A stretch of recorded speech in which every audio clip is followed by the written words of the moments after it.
Boeing के अंदर एक बंदा था रुबेन करके, उसने 2019 में कुछ वल्नरेबिलिटीज़ एक्सपोज की थी कम्युनिकेशन, एवियोनिक्स कम्युनिकेशंस में, और उसके बाद भी काफ़ी बवाल हुआ था। क्रिस रॉबर्ट करके एक व्यक्ति था, उसने यूनाइटेड एयरलाइंस का एक प्लेन हैक किया था 2015 में, और उसने वो फ्लाइट के अंदर था, उसने जो फ्लाइट के अंदर जो इंफोटेनमेंट सिस्टम होता है जिस पे आप कंटेंट देखते हो, उसके थ्रू फ्लाइट का एक्सेस लिया और जो इंजन का थ्रस्ट होता है वो चेंज कर दिया।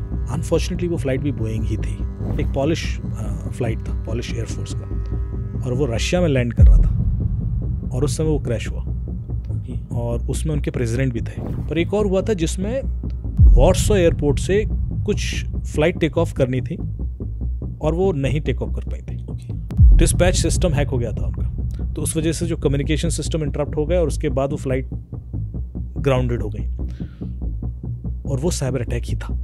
वो कंक्लूड हुआ कि it was a cyber attack. अब इस केस में यदि ब्लैक बॉक्स कोई कंक्लूड नहीं कर पाता है तो फिर इस चीज़ के चांसेस ज़्यादा बढ़ जाते हैं कि ये साइबर अटैक था। और मैंने देखी है एक्सपर्टीज कि लोग कहाँ तक खोद के क्या क्या निकाल देते हैं, तो निकालेंगे तो ही, क्योंकि ये छोटा इंसिडेंट नहीं है। यदि ये मामला डिफेंस का होता तो शायद कभी नहीं आता। जिसने भी किया है उसने इसलिए थोड़ी ना किया होगा कि एक ही करके हम, वो डेफिनेटली दोबारा यूज़ करेगा। यदि कोई साइबर एंगल है, उसको एक्सपर्टीज़ ऐसी आ गई है कि वो साइबर के थ्रू रिमोटली कुछ ऐसा कर सकता है, तो ही विल ट्राई अगेन। जो फ्लाइट हमारी अभी ये इंसिडेंट हुआ है, इसमें कैपेबिलिटी थी कि यदि दोनों पायलट सो भी जाते हैं तो भी वो फ्लाइट लैंड कर सकती है। दोनों इंजन एक साथ बंद हो जाए भी संभावना बिल्कुल भी नहीं होती ऐसे फ्लाइट में। 2 पायलट होते हैं तो ऐसा भी नहीं कि कोई एक पायलट ही है, तो वो रिडंडेंसी भी रहती है कि गलती होने की चांसेस वहाँ पायलट ड्रिवन फ्लाइट में भी नहीं होंगे। तो ये संभावनाएं नहीं है। अब बचता है साइबर एंगल, क्योंकि जो वैसे पॉसिबिलिटीज़ हो सकती थी वो इसमें अभी नहीं दिख रही हैं।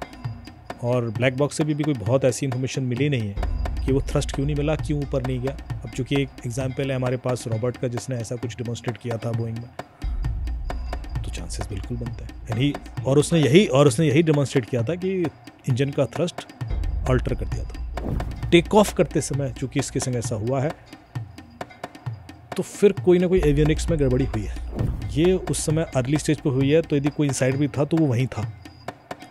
फिर वो फ्लाइट के अंदर होने के चांसेस नहीं है, वो व्यक्ति उस एरिया के आसपास होगा, क्योंकि उसका एक्सेस उस समय वो 1.5 मिनट के लिए ही था जब फ्लाइट टेक ऑफ करेगी। एयरपोर्ट हैक हुए हैं, पूरा का पूरा एयरपोर्ट, और हर जगह के हुए हैं, यूएस से लेकर जापान तक हर जगह इंसिडेंट हुआ है। इन्वेस्टिगेशन में, जांच में कुछ भी ऐसा दिख गया तो वो कल के दिन पकड़ा जाएगा, और यदि वो पकड़ा गया तो हमें वो पूरी चेन मिलेगी कि यार जब ये ह्यूमन भी इन्वॉल्व हो, जब ये टेक्नोलॉजिकल वल्नरेबिलिटी भी हो, जब इस तरह का सिचुएशन हो, तब ये चीज़ हो सकती है। तो फ्लाइट के अंदर यदि आपको कुछ 1-2 पॉइंट ऐसे पता है जहाँ पर मैं बहुत छोटा ब्लास्ट भी कर दूँ तो पूरी फ्लाइट ब्लास्ट हो सकती है। इतने वल्नरेबल पॉइंट है। प्लेन डिज़ाइन ही इस तरीके से होता है कि जब वो गिरेगा या टूटेगा तो वो किस तरह से टूटेगा उसका एक डिज़ाइन है।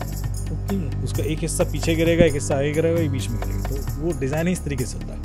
1 सेकंड पहले वो कूद जाता तो मर जाता, 1 सेकंड बाद यदि वो कूदता तो मर जाता। भारत को हर एंगल से कॉर्नर करने की कोशिश की जा रही है। बिल्कुल। हालांकि एयर इंडिया सरकारी एंटिटी नहीं है, अब तो प्राइवेट, लेकिन एयर इंडिया ही क्यों, और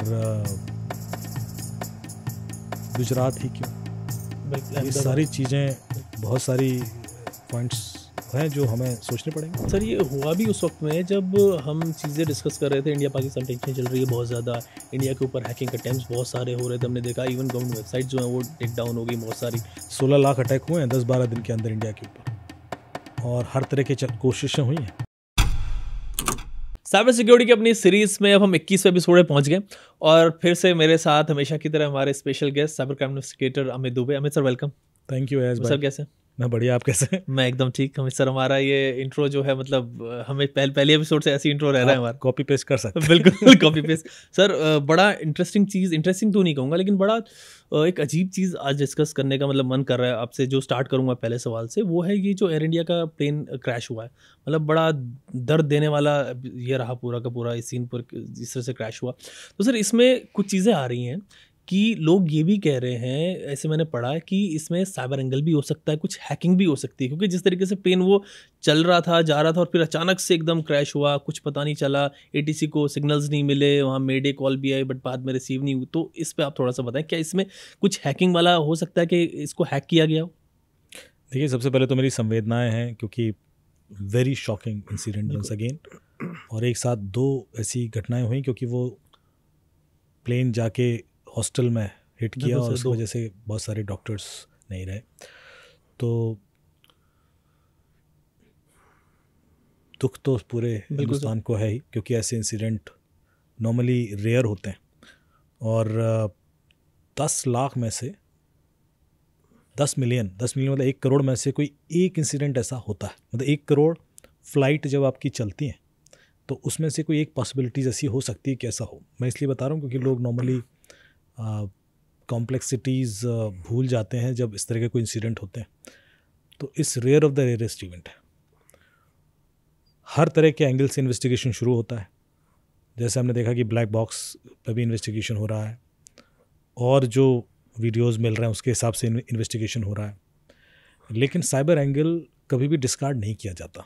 देखिए, एक इंसिडेंट हुआ था 2014 में मलेशियन एयरलाइंस का, जिसमें वो प्लेन गायब हो गया। हाँ सर, वो और फिर वो कभी मिला ही नहीं। बिल्कुल। और उसके बाद बहुत सारे थेरीज आई। एक थेरी आई कि उसका नेविगेशन सिस्टम हैक हुआ, या उसका कम्युनिकेशन सिस्टम हैक हुआ, या उस फ्लाइट को इस तरीके से कंट्रोल ले लिया गया कि वो क्लैश कर जाए। उसके बाद काफ़ी रिसर्च हुई, क्योंकि वो एरिया इस तरह का है सी का कि उसमें उस तरह से ट्रेस करना मुश्किल हो जाता है। हालांकि प्लेन बहुत बड़ा होता है, पर उसको भी नहीं ढूंढ पाए। और ये सारी संभावनाएं इससे पहले भी बहुत सारे ऐसे क्रैशेस में रही हैं। कुछ केसेस में कंफर्म भी रहा। कुछ केसेस में कंफर्म हुआ कि हाँ, ये साइबर एंगल ही था और इस वजह से ऐसा हुआ। वो केसेस बहुत कम हैं, लेकिन बाकी केसेस में संभावनाएं तो रहीं, पर कंक्लूसिव एविडेंसेस नहीं मिले। तो किसी ने भी पूरी तरीके से डिस्कार्ड नहीं किया कि साइबर एंगल नहीं हो सकता, पर चूंकि कंफर्मेशन नहीं आया इसलिए उस चीज़ को इतनी वैलिडिटी भी नहीं मिली। सर, साइबर एंगल से हमारा मतलब हैकिंग हो। मैं एक इंसिडेंट बताता हूँ। जो क्रिस रॉबर्ट करके एक व्यक्ति था, उसने यूनाइटेड एयरलाइंस का एक प्लेन हैक किया था 2015 में, और उसने वो फ्लाइट के अंदर था। उसने जो फ्लाइट के अंदर जो इंफोटेनमेंट सिस्टम होता है जिस पे आप कंटेंट देखते हो, उसके थ्रू फ्लाइट का एक्सेस लिया, और जो इंजन का थ्रस्ट होता है वो चेंज कर दिया, ऑल्टर कर दिया। और ये बहुत बड़ी चीज़ होती है। यदि इंजन को थ्रस्ट नहीं मिलेगा तो टेक ऑफ भी नहीं कर सकता या कुछ। तो वो मैनिपुलेट किया, तो उसके बाद ये चीज़ बहुत बड़ी बन गई, और उसको तुरंत अरेस्ट कर लिया गया। FBI ने अरेस्ट किया उसको, उस पर जांच शुरू हो गई, और फिर ये कंफर्म भी हुआ कि उसने जो किया था वो पॉसिबल था, बिकॉज अनफॉर्चुनेटली जो फ्लाइट का कम्युनिकेशन सिस्टम है और जो इंफोटेनमेंट का कम्युनिकेशन सिस्टम था वो सेग्रीगेटेड नहीं था। वो कहीं ना कहीं आपस में एक ही सर्वर से कनेक्टेड थे। तो ये बहुत बड़ा रिस्क होता है। तो हम बोलते हैं कि आजकल लोग IT सिक्योरिटी से ज़्यादा OT सिक्योरिटी की बात करते हैं। OT सिक्योरिटी का मतलब है ऑपरेशनल टेक्नोलॉजी, जो हमने आज तक कभी बात नहीं की। कि हमेशा किसी भी इंडस्ट्री के अंदर एक तो IT है, सर्वर्स हैं, इंफ्रास्ट्रक्चर जो आपके एंड पॉइंट हैं, और एक होता है ऑपरेशनल टेक्नोलॉजी, जहाँ पर इंडस्ट्रियल कंट्रोल सिस्टम्स होते हैं, जो बहुत सारे मशीन्स हैं जो इंटरनेट से कनेक्टेड होती हैं, पर उनको आप कंट्रोल करते हो, उनसे काम करवाते हो। They are not IT devices, but they are OT devices. They are like robots, like lots of conveyor belt, like dispatching systems, packaging systems, cutting systems. बहुत सारी इंडस्ट्रीज में होते हैं। अब इनकी मेल फंक्शनिंग हो सकती है, बिकॉज अल्टीमेटली तो ये भी किसी सिस्टम से, सर्वर से कनेक्टेड है। तो ऐसे में एक सलाह दी जाती है कि जो आपका IT और OT है वो आइसोलेटेड हो, वो एक ही नेटवर्क पर नहीं होना चाहिए। ये सबसे बड़ा रिकमेंडेशन से होता है। लेकिन जो रॉबर्ट ने किया, उसके बाद एक बहस छिड़ गई, और बहुत सारे फिर ऐसे इंसिडेंट और भी निकाले गए। देखिए, सबसे ज़्यादा आसान जो देखा गया फ्लाइट हैकिंग में, वो देखा गया GPS हैक कर लेना, या GPS स्पूफ कर देना। ठीक है, क्योंकि नेविगेशन सिस्टम यदि आप हैक कर लेंगे या स्पूफ कर देंगे तो फ्लाइट फिर क्योंकि उसकी पूरी मूवमेंट उस पर डिपेंडेंट करती है, क्योंकि आप अदरवाइज कहीं पहुंच ही नहीं सकते। बिल्कुल। लैंड पर जब आप मूव कर रहे हो तो आपको ऑब्जेक्ट दिख रहे हैं कि बिल्कुल भाई सर। यहाँ से क्या है, वो है, रोड है। इस एयर में ऐसा कुछ नहीं होता। एयर में जो पूरा कंट्रोल है वो आपको डेटा पे ड्रिवन होगा। आपको जो आपकी लोकेशन पे भी कोई आइडिया नहीं कि जो लोकेशन आपको मिल रही है जीपीएस वो वही है। बिल्कुल यदि वो चेंज हो गई तो फिर आप गलत जगह लैंड करने की कोशिश कर भी सकते हैं या कुछ ऐसी गलती कर देंगे जिससे आप भटक जाएं। बिल्कुल। तो ऐसा कई सारे तो इंसिडेंट लंबा रूट ही पकड़ ले और वो फ्यूल खत्म हो जाए। बिल्कुल तो फ्यूल छोटी से खत्म हो छोटी जाए, चीज़। बहुत सारी ऐसी पॉसिबिलिटीज़ बन जाती हैं। तो ये जीपीएस स्पूफ कर देना या जीपीएस मैनिपुलेट कर देना, ये सिचुएशंस बहुत आई। कई बार लोगों ने डेमोन्स्ट्रेट करके भी दिखाया और ये संभावना हमेशा रहती है। लेकिन फ़्लाइट को कंट्रोल कर लेना एक रॉबर्ट वाला ही केस था जिसने करके दिया, और अनफॉर्चुनेटली वो फ़्लाइट भी बोइंग ही थी ओके। जो रॉबर्ट ने करके दिखाया। इस पर हम डिटेल में डिस्कशन करेंगे, लेकिन चूँकि आपने सवाल किया है, मैं कुछ वो सारी पॉसिबिलिटीज़ दे रहा हूँ जो पहले हुई हैं। और भी ऐसे, जैसे एक पॉलिश एयरलाइन एयरफोर्स की फ़्लाइट था, पॉलिश एयरफोर्स का, और वो रशिया में लैंड कर रहा था और उस समय वो क्रैश हुआ। ओके। और उसमें उनके प्रेसिडेंट भी थे। तो उसके बाद ये बहस छिड़ गई कि ये ऐसे कैसे, क्योंकि एयरफोर्स के फ़्लाइट की एक मैं और बता दूं कि मेंटेनेंस भी बहुत स्ट्रांग होती है, बिल्कुल सर। कमर्शियल की भी होती है। देखिए, किसी भी फ़्लाइट का के संग ऐसा ना हो, उसमें 3 चीज़ें डिपेंड होती हैं। एक तो फ़्लाइट की मैन्युफैक्चरिंग रोबस्ट है, दूसरा फ़्लाइट का मेंटेनेंस रोबस्ट है। तो फ़्लाइट बहुत अच्छी है पर मेंटेनेंस वीक है तो भी फ्लॉ हो सकते हैं। और तीसरा होता है जो उसको चला रहा है, वो कितना एक्सपीरियंस्ड है, हर सिचुएशन के हिसाब से डिसीजन ले सकता है। अब ऐसे में मैं एक जेनरिक इन्फॉर्मेशन दे दूं कि जो एयरबस है वो नॉर्मली कंप्यूटर ड्रिवन फंक्शनैलिटी उसमें ज़्यादा है, ओके। और जो बोइंग है वो मैनुअल कंट्रोलिंग ज़्यादा है उसमें। बोइंग के अंदर प्रायोरिटी दी गई है पायलट को। यदि पायलट चाहेगा तो अपने हिसाब से ओवरराइड कर सकता है कंप्यूटर के डिसीजंस, पर एयरबस के अंदर प्रायोरिटी दी गई है जो ऑटोमेटिक कंट्रोलिंग सिस्टम्स होता है उसको। मतलब कई सारे केसेस में वो ओवरराइड नहीं किया जा सकते पायलट द्वारा, लेकिन वो वेल टेस्टेड है। मतलब यदि वो ऐसा डिसीजन ले रहा है तो उसका कोई कारण है और वो कभी फेल नहीं हुआ है। इस वजह से एयरबस उसमें डेवलप करता चला गया। दोनों का अपने अपने प्रॉज एंड कॉन्स हो सकते हैं, डिस्कशन का पार्ट भी हो सकता है, पर ऐसा है अभी हालांकि मतलब इस पर कोई रिसर्च ऐसी नहीं हुई है, पर हम डिस्कशन कर सकते हैं।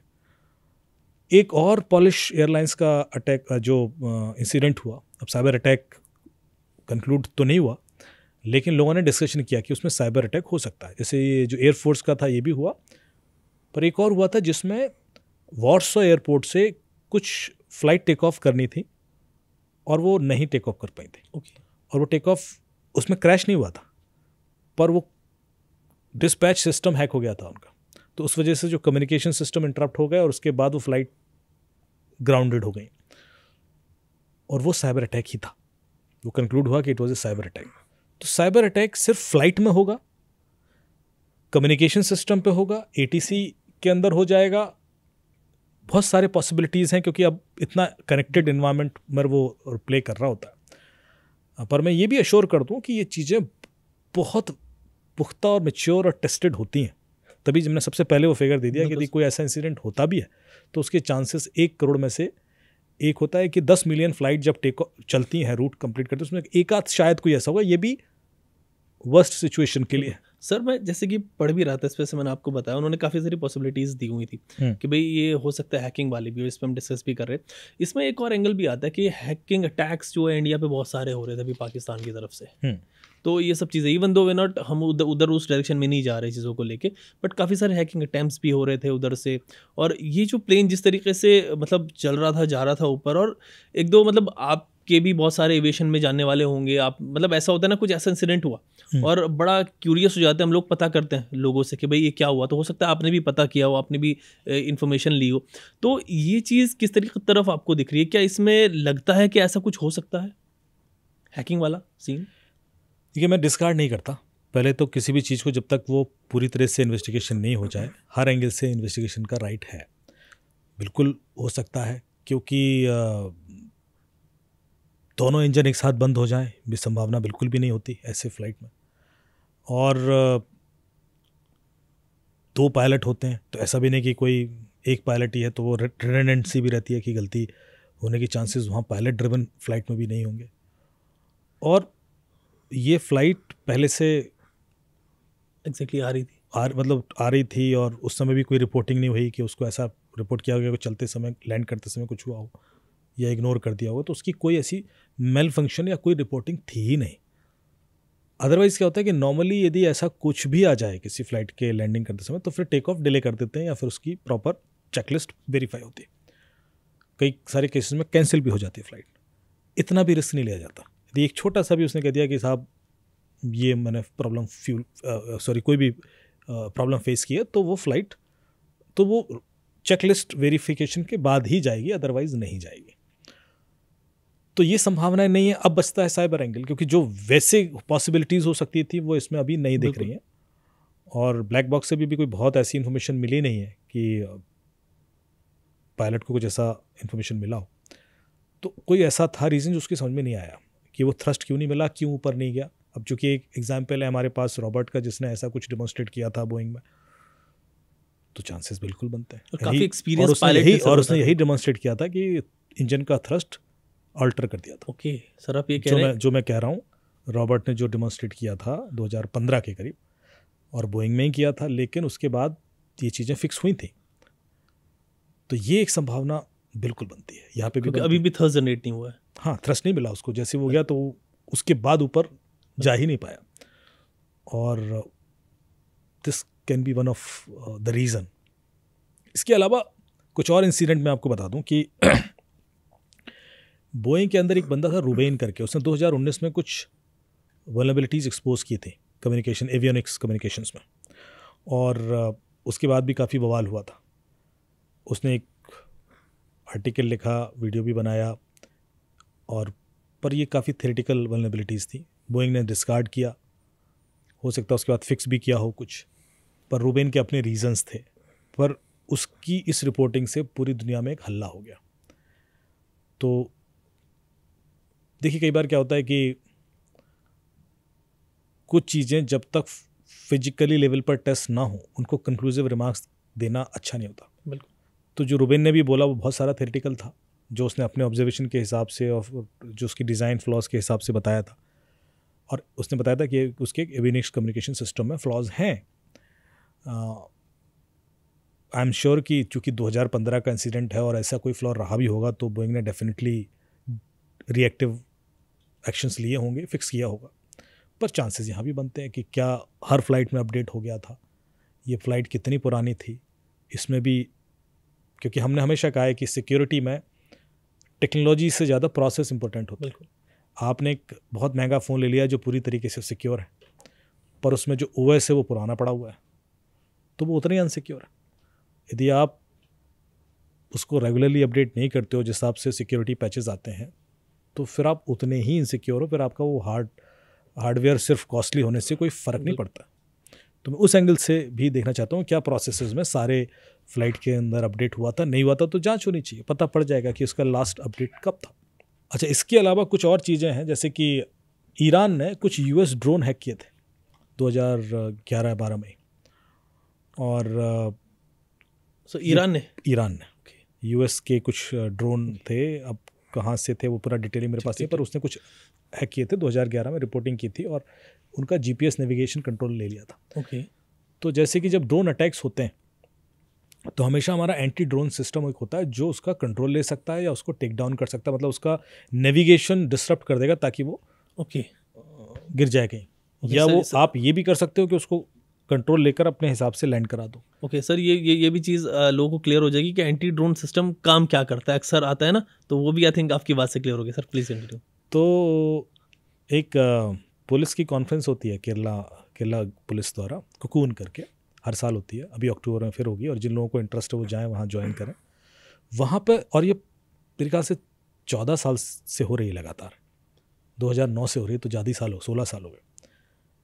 उसमें हर साल वो एक नई टेक्नोलॉजी डेमोन्स्ट्रेट करते हैं, ठीक है, कुछ ऐसी जो आपने शायद सुनी होगी, देखी नहीं होगी, या शायद सुनी भी ना हो। जैसे कि जब मैं पिछली बार गया तो उन्होंने डेमोन्स्ट्रेट किया फ्लाइंग ह्यूमन, मतलब इंसान दोनों वो पहन लिए उसने, जो बैकपैक है, और उसके हाथ में वो थे, और वो उड़ गया, और वो पूरा जो 5 स्टार होटल था जहाँ कॉन्फ्रेंस होती है, पूरा उसने सर्कल किया, उड़ा, लेक के ऊपर गया, नदी के ऊपर, और 5-6 मिनट का फ्लाइट लेके वापस आया।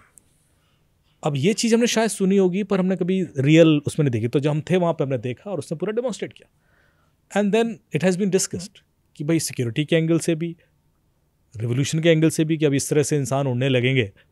और अभी तो वो लेना चाह रहे थे कि रेस्क्यू के लिए यूज़ होंगे, क्योंकि वहाँ पे फ्लड बहुत आता है और बहुत सारी जगह ऐसी जगह तुरंत जाना है और चॉपर नहीं जा सकता, तो इंसान तो जा सकता।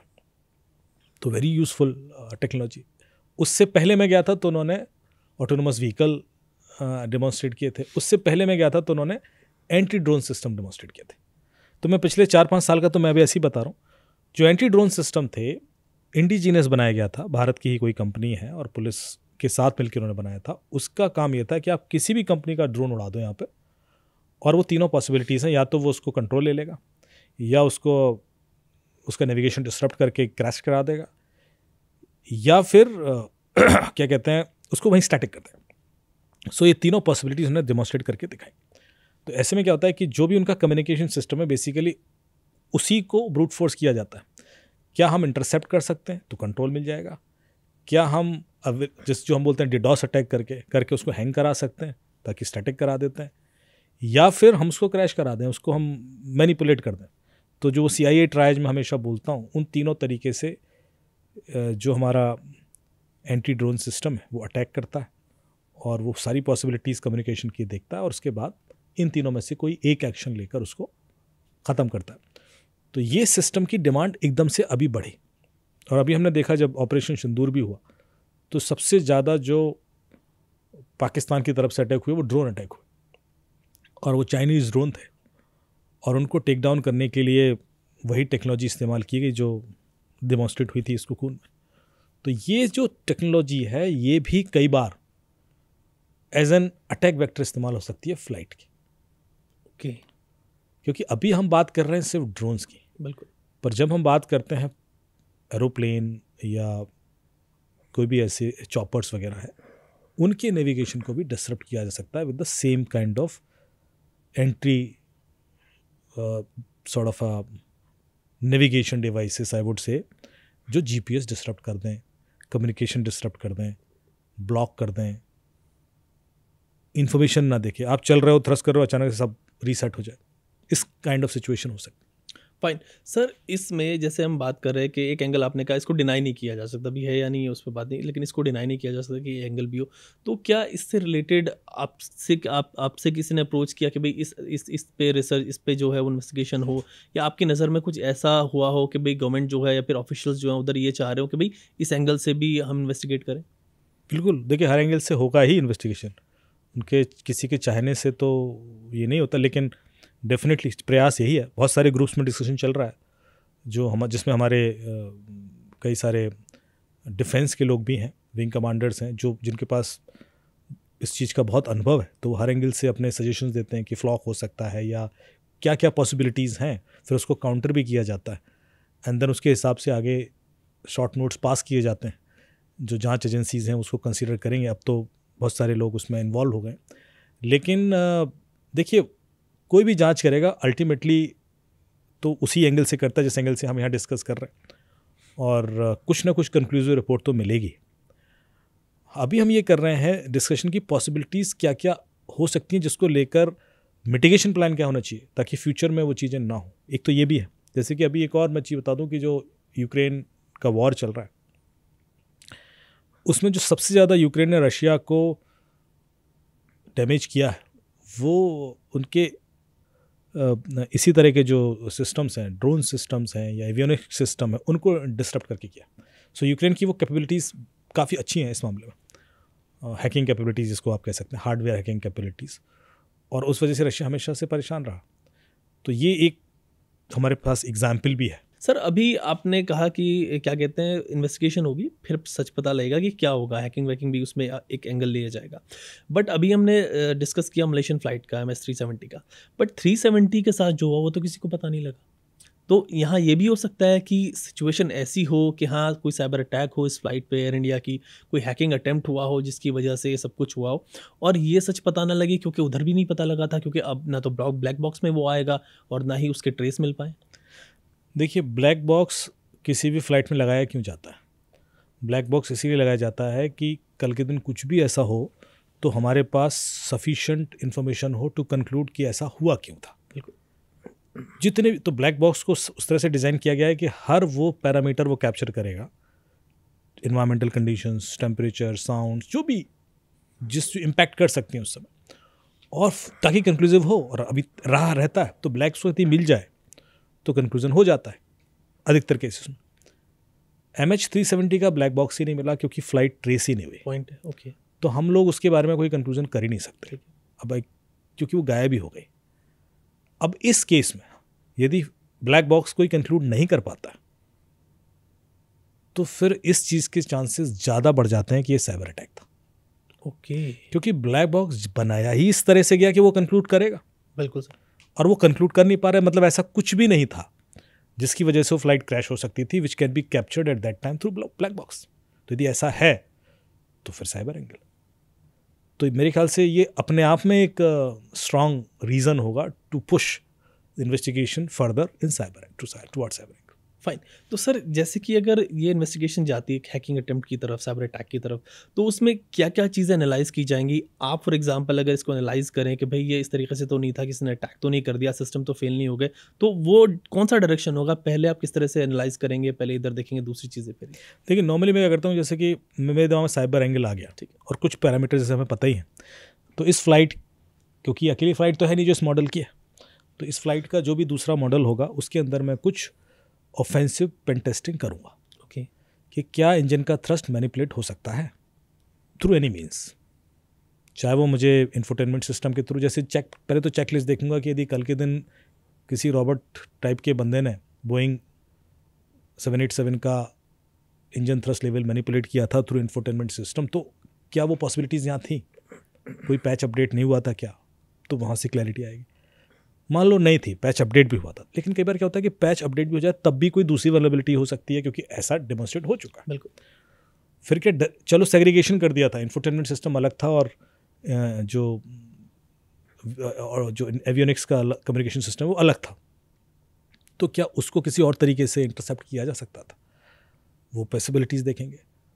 फिर क्या हम इसके अलावा कोई RF अटैक कर सकते थे जिसकी वजह से हम जैम कर दें सिस्टम, जिसको हम बोलते हैं जो डॉस अटैक जैसे होता है कि मैनिपुलेट नहीं कर पा रहे हैं तो जैम ही कर दो, तो वो देखेंगे। ऐसी उसके बाद क्या होता है कि जैसे जो जहाँ पर फ्लाइट टेक ऑफ करती है वहाँ पर इन्वायरमेंटल कंडीशन के लिए बहुत सारे सेंसर्स होते हैं, उनका भी डेटा एनालाइज किया जाएगा कि क्या कोई ऐसी फ्रीक्वेंसी उस समय कैप्चर की गई तो ये कि वहाँ पर कुछ भी ऐसा डिस्ट्रप्शन ना हो। So this is highly sensitive zone, और वहाँ पर बहुत सारे ऐसे सेंसर यूज़ किए जाते हैं ताकि कल के दिन कोई इस तरह का अटैक हो तो प्रोएक्टिवली डिसीजन लिया जा सके।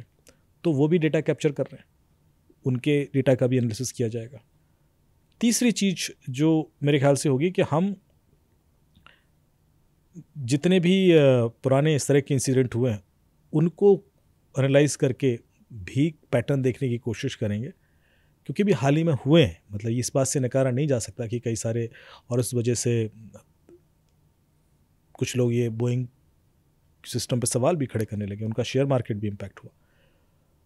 पर मैं एक और चीज़ बता दूं कि जब आप मेरे से सवाल कर सकते हैं कि साहब बोइंग और एयरबस, बिल्कुल सही से बात करें तो एयरबस बहुत नई कंपनी है।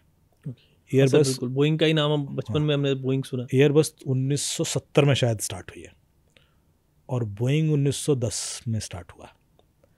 60 साल से, तो जो कंपनी पुरानी होती है उसकी मैच्योरिटी लेवल बहुत ज़्यादा होता है और वो रिसर्च हर तरीके से कर चुके हैं। हालांकि जब एयरबस ने भी डिज़ाइन स्टार्ट की होगी तो वो उसी ब्लूप्रिंट से की होगी जहाँ तक हम इवॉल्व कर चुके हैं, वो 1910 के ब्लूप्रिंट से तो करेंगे नहीं।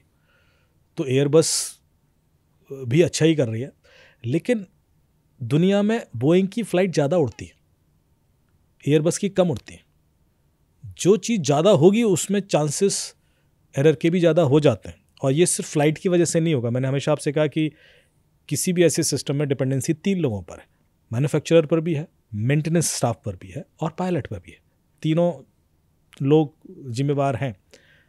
हम सिर्फ मैन्युफैक्चरर को हर बार दोष नहीं दे सकते, बिकॉज उसके अभी लगातार कुछ इंसिडेंट हो गए।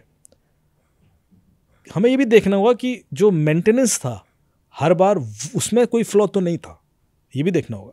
हमें देखना होगा कि पायलट्स वाली कोई गलती तो नहीं थी। और ये एयरबस वर्सेस बोइंग हम कर ही नहीं पाएंगे, इसलिए नहीं कर पाएंगे क्योंकि बोइंग इन नंबर्स वेरी हाई, एयरबस के कंपैरिजन में बोइंग बहुत ज़्यादा फ्लाइट्स ऑपरेट करता है। तो इस वजह से वो कंपैरिजन ठीक होगा कि एयरबस के भी एक्सीडेंट हुए, एयरबस के भी इंसिडेंट हुए हैं, हाँ, पर उनके कम हुए क्योंकि उनकी कम फ्लाइट है। बिल्कुल। जो मैंने डिज़ाइन चेंजेस बताए दोनों के, वो ये हैं कि एयरबस नॉर्मली ऑटोमेशन पे ज़्यादा फोकस करता है, एयरबस ऑटोमेटेड फ्लाइट ड्रिवन पर ज़्यादा फोकस करता है, प्रायोरिटी वहाँ रहती है। दोनों फंक्शनलिटीज़ दोनों में होती है, आपके बोइंग में भी दोनों फंक्शनलिटीज़ है, लेकिन बोइंग में जो पायलट है वो ऑटोमेशन को ओवरराइड कर सकता है, पर एयरबस के अंदर कई सारी सिचुएशन में पायलट ओवरराइड नहीं कर सकता। तो जैसे जो फ्लाइट हमारी अभी ये इंसिडेंट हुआ है, इसमें कैपेबिलिटी थी कि यदि दोनों पायलट सो भी जाते हैं तो भी वो फ्लाइट लैंड कर सकती है। ओके। उसमें ये ऑटोमेशन है सत्ता कि वो अपने आप गाइडेड होकर वापस आ जाएगी, लैंड करेगी, कोई प्रॉब्लम नहीं होगी। आप देखिए कि ये सारी फंक्शनलिटीज हद तक होती हैं। तो लोग ज़्यादा कई बार चूँकि इन्फॉर्मेशन नहीं होती तो घबरा जाते हैं कि ऐसा तो नहीं, कई बार लोगों को लगता है कि पायलट सो गया, ऐसा तो नहीं कि बिल्कुल सर, नहीं पता। ये सारी सिचुएशंस, क्योंकि हर आदमी है वो तो अपना एग्जैक्टली वो पायलट को देखता नहीं है क्या कर रहा है, उसको पता भी नहीं है, दिखाई नहीं है, या फिर उसने देखा है जो रोड पर बस चला रहे हैं उनकी सिचुएशन। ऐसे नहीं होता। मतलब बस की जो फंक्शनलिटीज़ हैं और जो फ्लाइट की फंक्शनलिटीज़ हैं बिलियन टाइम्स फास्ट, मतलब इमेच्योर है। यहाँ तो सब कुछ ड्राइवर के हाथ में है। तो बस में होता है कि ड्राइवर गलती करेगा तो एक्सीडेंट तो होते हैं, लेकिन फ़्लाइट में ऐसा नहीं हो सकता। फ़्लाइट में यदि जो पायलट है गलती भी कर देगा तो भी ऑटोमेशन सिस्टम होता है। जैसे कि जब मैंने आपसे बोला था कि ईरान के ऊपर एक एयर स्ट्रिप है जहाँ से फ़्लाइट्स आती हैं, तो वो कोई टेस्ट कर रहे थे और लगातार ऐसा हुआ, ये गूगल पे न्यूज़ मिल जाएगी, कि जब फ्लाइट वहाँ से निकलती थी उस एरिया में से तो उनका जीपीएस नेविगेशन बंद हो जाता था। तो ऐसा जब बार बार होने लगा तो जांच हुई कि भाई ऐसा क्यों हो रहा है, लेकिन कोई फ़्लाइट कभी क्रैश नहीं हुई, कोई दिक्कत नहीं हुई। इसलिए नहीं हुई क्योंकि फ़्लाइट सिर्फ एक नेविगेशन सिस्टम पर डिपेंड नहीं करती। उसके अंदर 3 लेवल ऑफ नेविगेशन होते हैं। एक होता है जिसमें जब फ्लाइट जैसे आ रही है तो उसमें रिकॉर्डेड रहता है पिछला ट्रैक, तो वो उस ट्रैक के बेस पे भी नेविगेट कर सकते हैं।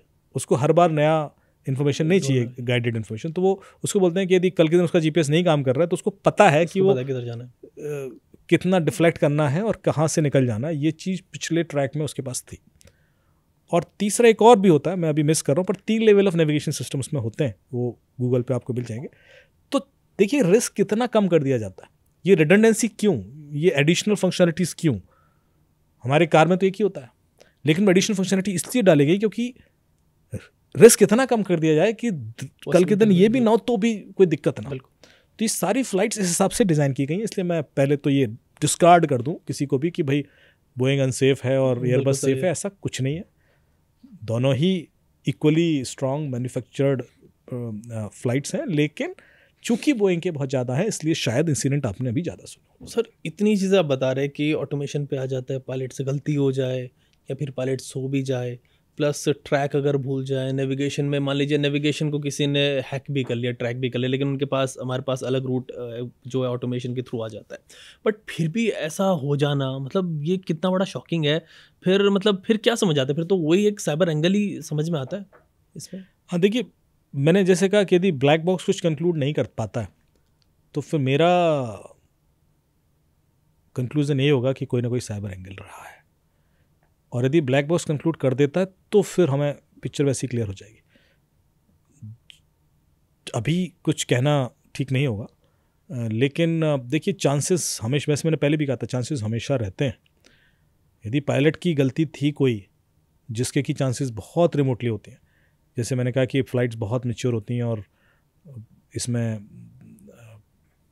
जो ऑटो सेंसिंग कैपेबिलिटीज़ हैं and to rectify that in time is very high.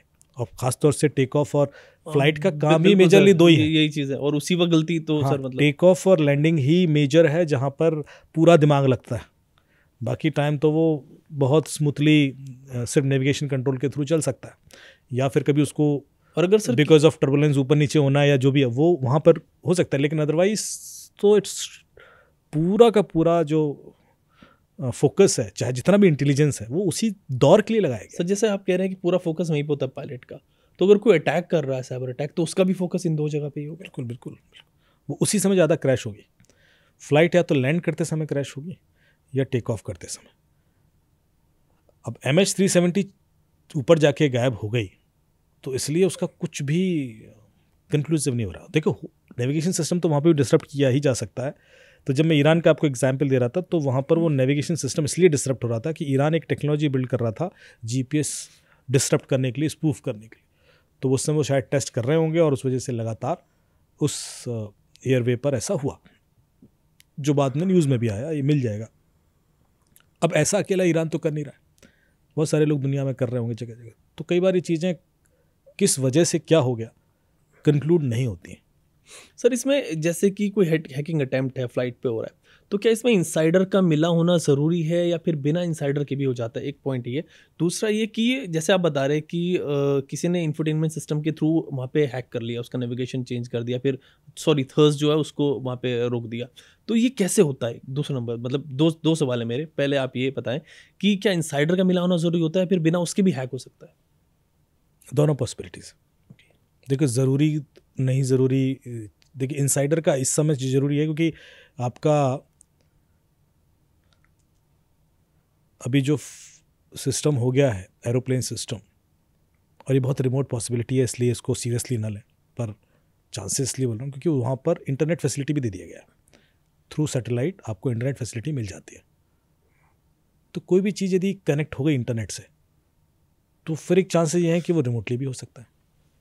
Remotely chances हैं, though it is well encrypted, well sort of hierarchical access है, और जो उसमें सिक्योरिटी प्रोविजंस है वो प्रॉपर हैं, पर उसके बावजूद there is a finite probability, एक संभावना हमेशा रहती है कि यदि किसी चीज़ में इंटरनेट एक्सेस है जो आपको फ़्लाइट के अंदर दिया जाता है, जो इस तरह की फ़्लाइट्स में होता है, क्या उससे आप फ्लाइट के एवियोनिक्स को डिस्टर्ब कर सकते हो? यदि ऐसा है तो बिना इंसाइडर के भी हो सकता है। पर अधिकतर फ्लाइट में फैसिलिटी होती ही नहीं, इंटरनेट एक्सेस फ्लाइट नहीं देती। 99%, 98% में तो नहीं होता। मेरे ख्याल से सिर्फ जो लॉन्ग डिस्टेंस है उन्हीं में होता है। तो उसमें यदि ऐसा कुछ होता है तो फिर इंसाइडर ही होगा, क्योंकि रिमोटली हो ही नहीं सकता। और यदि इंसाइडर है तो इंसाइडर भी वायरलेस कर रहा है या वायर लाइन कर रहा है कुछ, जैसे कई बार उस डिज़ाइन की अंडरस्टैंडिंग है किसी व्यक्ति को, तो फ्लाइट के अंदर, और ये भी मैं रिमोट चांसेस बोल रहा हूँ, यदि आपको कुछ एक दो पॉइंट ऐसे पता है जहाँ पर मैं बहुत छोटा ब्लास्ट भी कर दूँ तो पूरी फ्लाइट ब्लास्ट हो सकती है। वो इतने वल्नरेबल पॉइंट है, जैसे जहाँ पर इग्निशन है, जहाँ पर फ्यूल है या वो है, वहाँ पर आपने 0.5 kg का कोई ब्लास्ट करवा दिया तो पूरी फ्लाइट ब्लास्ट हो जाएगी। ये भी चांसेस होते हैं, लेकिन वो अंडरस्टैंडिंग, वो रिसर्च करके उस बंदे को फिर उस जगह जाना पड़ेगा। तो ये है, मतलब ये पॉसिबिलिटीज़ तो सारी रहती है, पर इस केस में ऐसा नहीं है। ऐसे केस में ऐसा इसलिए यदि होता तो फ्लाइट हवा में भी ब्लास्ट हो सकते थे। ये फ्लाइट टेक ऑफ करते समय चूंकि इसके संग ऐसा हुआ है, तो फिर कोई ना कोई एवियोनिक्स में गड़बड़ी हुई है, क्योंकि टेक ऑफ ही प्रॉपर नहीं हुआ। यदि कोई इंसाइडर होगा तो वो टेक ऑफ के टाइम ही क्यों करेगा? बिल्कुल, वो तो फिर ऊपर जाके भी अपने एक्सपेरिमेंट्स कर सकता है। तो इसलिए मैं सारे एंगल दे रहा हूँ ना, because we all don't know. यदि मान लो कोई था इंसाइडर तो फिर वो और उसको हाईजैक ही करना था या उसको इस तरह का ही ब्लास्ट कराना था, तो फिर वो टेक ऑफ करने के बाद ज़्यादा पॉसिबिलिटीज़ हैं, क्योंकि उसको ज़्यादा वक्त भी मिलता है एंड वो ट्राई कर लेता। ये उस समय अर्ली स्टेज पे हुई है, तो यदि कोई इंसाइडर भी था तो वो वहीं था, फिर वो फ्लाइट के अंदर होने के चांसेस नहीं है। वो व्यक्ति उस एरिया के आसपास होगा, क्योंकि उसका एक्सेस उस समय वो 1.5 मिनट के लिए ही था जब फ्लाइट टेक ऑफ करेगी। सर ये भी तो पॉइंट है। बिल्कुल, तो उस एरिया में था, कहीं आसपास हो सकता है और उस समय वो कुछ ऐसा कर सकता है। फाइन सर, ये हुआ भी उस वक्त में जब हम चीज़ें डिस्कस कर रहे थे, इंडिया पाकिस्तान टेंशन चल रही है बहुत ज़्यादा, इंडिया के ऊपर हैकिंग अटेम्प्ट्स बहुत सारे हो रहे थे, हमने देखा इवन गवर्नमेंट वेबसाइट जो है वो टेक डाउन हो गई बहुत सारी। तो ये भी एंगल लोग बता रहे हैं, इवन दो वेवर्ड कमेंट्स हैं ट्विटर पे मैं देख रहा था, बट ये एंगल भी लोग लगा रहे हैं कि यार बड़े हैकिंग अटेम्प्ट्स इंडिया पे हो रहे थे उस वक्त। मैंने कहा ही था, जब मेरे ख्याल से हमने उस समय डिस्कशन भी किया था कि लगातार 16 लाख अटैक हुए हैं 10-12 दिन के अंदर इंडिया के ऊपर, और हर तरह की कोशिशें हुई हैं। तो ये होता क्या है कि India being a such a big country, कल के दिन कहीं कोई इंसिडेंट होता है तो वो उस लेवल पे कंक्लूड करना कि ये हमारे दुश्मन देशों की हरकत है, बहुत टाइम लग जाता है। कह देना बड़ा आसान होता है इंसिडेंटली, पर आपको पूरे एविडेंस निकालना और वहाँ तक पहुँचना इज़ नॉट दैट ईजी। कल के दिन किसी गवर्नमेंट डिपार्टमेंट में कुछ हो जाए या किसी एनर्जी सेक्टर में, तो वो लिंक करना सीधे इट्स नॉट दैट सिंपल। वो एट्रीब्यूशन में 6-6 महीने लग जाते हैं। जैसे जब एम्स का अटैक हुआ और एट्रीब्यूट किया गया कि ये चाइना से हुआ है, क्योंकि वो एविडेंसेस मिले, कुछ हांगकांग के आईपीज भी मिले, फिर वो किसी स्वीडन की कंपनी से भी लिंक हुआ, तो वो सारी चीज़ें जब तक थॉरोली प्रॉपर एनालिसिस ना हो एट्रीब्यूट नहीं हो पाती। और कई सारे जो अटैक हैं दुश्मन देश के, इसलिए कभी भी मीडिया में आ ही नहीं पाते, क्योंकि वो कंक्लूड ही नहीं हुए, कई सारी चीज़ें बताई भी नहीं जाती। तो ये कारण भी है कि and again I am not discarding the possibilities of any such thing, because ये अभी मामला इतना गर्म है और भारत को हर एंगल से कॉर्नर करने की कोशिश की जा रही है। बिल्कुल। हालांकि एयर इंडिया सरकारी एंटिटी नहीं है, अब तो प्राइवेट है, लेकिन एयर इंडिया ही क्यों, बट और गुजरात ही क्यों, बिल्कुल ये सारी चीज़ें, बहुत सारी पॉइंट्स हैं जो हमें सोचने पड़ेंगे। बिल्कुल सर, जैसे आप बता रहे, तो क्या इसमें ऐसा होता है या फिर कोई एक कंट्री, अगर हाइपोथेटिकली हम बात करें, क्या ऐसा कर सकता है किसी दूसरे कंट्री पे इस तरह के अटैक कर दे कि पैसेंजर प्लेन्स जो है वो डाउन कर दे? कर तो सकता ही है। देखिए, किसी भी चीज़ की पॉसिबिलिटी से हम कभी पूरी तरीके से तो डिस्कार्ड करते नहीं हैं। कर क्यों नहीं पाता? क्योंकि उसके लिए जो प्रोविजंस हैं वो इतने स्ट्रांग हैं। भाई मैं आपसे कहूँ कि आपका फ़ोन हैक नहीं हो रहा है या सामने वाले का हो रहा है, तो हो तो दोनों के सकते हैं, पर आपने अपने सिक्योरिटी प्रोविज़न ऐसे कर लिए कि वो हैकर के लिए मुश्किल ज़्यादा है। आप सिर्फ कॉम्प्लेक्सिटीज़ बढ़ा के हैकर के लिए वो चीज़ ज़्यादा मुश्किल कर सकते हैं, कॉम्प्लेक्स कर सकते हैं, ज़ीरो नहीं कर सकते। हाँ अगेन सर, ज़ीरो नहीं हो सकता, ज़ीरो कभी नहीं हो पाएगा। तो हम इस चीज़ को इस तरह से भी बोलते हैं कि हमारे जितना भी सिक्योरिटी प्रोविजंस हैं वो रिस्क बेस्ड है। रिस्क बेस्ड का मतलब है कि we are reducing the risk. हम रिस्क कम करते चले जाते हैं कि इस पॉसिबिलिटी का कि भाई कल के दिन कुछ हो ही गया, जैसे कि आप रैंसमवेयर अटैक, कोई कंपनी गारंटी नहीं दे सकती कि रैंसमवेयर अटैक नहीं होगा आपके पास। मैं ये डाल देता हूँ प्रोडक्ट, ये सॉफ्टवेयर है, ये हार्डवेयर है, डालो, फिर तो रैंसमवेयर होएगा नहीं, ऐसा कोई गारंटी कभी नहीं ले सकता। तो फिर क्या करते हैं, वो कहते हैं साहब हमारा ये एंटी रैंसमवेयर प्रोडक्ट है। ठीक है, तो जब ये एंटी रैंसमवेयर है तो फिर रैंसमवेयर हो कैसे जाएगा? बिल्कुल, जब एंटी रैंसमवेयर, तो वो प्रोविजन सारे कर देता है। वो कहता है कि देखिए सर ऐसा है कि सबसे पहले तो आपका बैकअप स्ट्रॉन्ग करते हैं, क्योंकि रैंसमवेयर हो ही गया तो हमारे पास बैकअप होगा, हम उससे रिट्रीव कर लेंगे। फिर हम क्या करेंगे, उस बैकअप को डेटा डायोड के थ्रू सेग्रीगेट करेंगे कि डेटा फ्लो एक ही डायरेक्शन में हो रहा, दूसरी डायरेक्शन में होगा ही नहीं, तो कल के दिन कोई मेलवेयर तो स्प्रेड नहीं कर सकता। तो इस तरह की पॉसिबिलिटीज़ डालेंगे। फिर हम आइसोलेट कर देते हैं सिस्टम को, सेग्रीगेट कर देते हैं कि क्लस्टर बना दिए, तो कल के दिन यदि कोई एरिया इन्फेक्ट हुआ तो इतना ही होगा, और हम टाइमली उसको आइसोलेट कर देंगे। फिर हमने कहा कि साहब डिटेक्शन सिस्टम स्ट्रॉन्ग कर देते हैं। सब कुछ कर लोगे, हमारे पास रैंसमवेयर की हिस्ट्रीज़ हैं, और हम हाँ वो कहते हैं कि इन प्लेस इंक्रिप्शन बंद कर देंगे तो वो रैंसमवेयर इंक्रिप्ट नहीं कर पाएगा। ये सारी पॉसिबिलिटीज़ के संग वो एंटी रैंसमवेयर सोल्यूशन दे देगा, पर क्या वो गारंटी देगा कि इसके बाद रैंसमवेयर नहीं होगा? नहीं सर, गारंटी तो बिल्कुल, इवन दे भी देगा तो वो होगा, ऐसा नहीं होगा। नहीं देगा नहीं, गारंटी तो दे ही नहीं सकता ना, क्योंकि उसको भी पता है कि 1% नहीं है तो क्या हुआ, 0.0001% तो चांसेस हैं। वही हर चीज़ के लिए, वही हर चीज़ के लिए। हाँ, ये जैसे जैसे सिस्टम कॉम्प्लेक्स होते जाते हैं ये चांसेस कम होते जाते हैं, पर वो चांसेस होते हैं, और क्रिमिनल को वो एक चांस बिल्कुल सर, वो तो लगा बैठ के लिए लगा है वो। यदि ऐसा ही होता कि मैं इसको अटैक करूंगा और ये आज ही हैक हो जाएगा तो हर आदमी हैक हो जाता। बिल्कुल। उसको पता है कि मैं 1 लाख बार अटैक करूंगा तब जाके शायद एक बार ये कोई गलती करेगा, लेकिन उसके लिए वो 1 लाख में एक बार भी रिटर्न दे रहा है, उसका ऑब्जेक्टिव फुलफिल हो रहा है, इसलिए वो 1 लाख बार ट्राई कर रहा है। सर एक ऑनेस्ट ओपिनियन आपसे चाहूँगा, इवन तो हम ऑनेस्ट ओपिनियंस ही अपनी शेयर करते हैं, कि मान लीजिए हाइपोथेटिकली इसमें कोई साइबर एंगल आया कि एयर इंडिया की फ़्लाइट में कुछ ऐसा सेटअप था कि वो हैक हुई और उसकी वजह से सिस्टम जो थ्रस्ट जनरेट नहीं कर पाया और वो गिर गई, तो क्या ये सच कभी बाहर आ पाएगा? क्योंकि इतनी बड़ी चीज़ होगी ये कि हैकिंग की वजह से कोई फ़्लाइट गिर जाए, इसमें आप देख लीजिए कि भाई पूरी एयरक्राफ्ट जो है वो बनाने वाली कंपनी प्लस एक कंट्री का ऊपर लोग ट्रैवल कर रहे हैं, क्या ये कब अगर ऐसा हुआ तो क्या ये सच आपको लगता है बाहर आ पाएगा? डेफिनेटली आएगा ही। इसके 4 कारण। पहला, जिसने भी किया है उसने इसलिए थोड़ा ना किया होगा कि एक ही करके हम, तो डेफिनेटली दोबारा यूज़ करेगा। यदि कोई साइबर एंगल है, उसको एक्सपर्टीज़ ऐसी आ गई है कि वो साइबर के थ्रू रिमोटली कुछ ऐसा कर सकता है, तो ही विल ट्राई अगेन। पहली चीज़, यदि दोबारा नहीं होता इसका मतलब चांसेस कम है कि ऐसा कुछ हुआ। दूसरा कि आप एक चीज़ देखना कि कोई भी चीज़ साइबर के स्पेस में डायनेमिज्म है, मतलब आज ये चीज़ है फिर ये फिक्स होती है फिर बढ़ती है, इस तरह से इवॉल्व करते हैं हमारे, जैसे जो आज की जिसमें एप्लीकेबल है कल एप्लीकेबल ना हो। तो जिसके हाथ में भी ये चीज़ आई है वो बहुत सारे फैक्टर पर डिपेंडेंट कर रहा है कि इसी तरह का फ्लाइट हो, इसी तरह का इन्वायरमेंट हो, फिर इस तरह का शायद मैनुअल इंटरवेंशन भी। मैंने आपसे कहा ना कि this is not only pure cyber angle, हो सकता है कोई ह्यूमन भी इन्वॉल्व हो सकता है कोई ह्यूमन है, और यदि वो इन्वेस्टिगेशन में जांच में कुछ भी ऐसा दिख गया तो वो कल के दिन पकड़ा जाएगा, और यदि वो पकड़ा गया तो हमें वो पूरी चेन मिलेगी कि यार जब ये ह्यूमन भी इन्वॉल्व हो, जब ये टेक्नोलॉजिकल वल्नरेबिलिटी भी हो, जब इस तरह का सिचुएशन हो, तब ये चीज़ हो सकती है। और चूंकि ऐसा सिचुएशन हर जगह नहीं है पॉसिबल, इसलिए रिपीट भी नहीं हुई, ये भी एक चांसेस है। तो ये भी एक चीज़ है जो आज नहीं तो कल तो खुलेगी।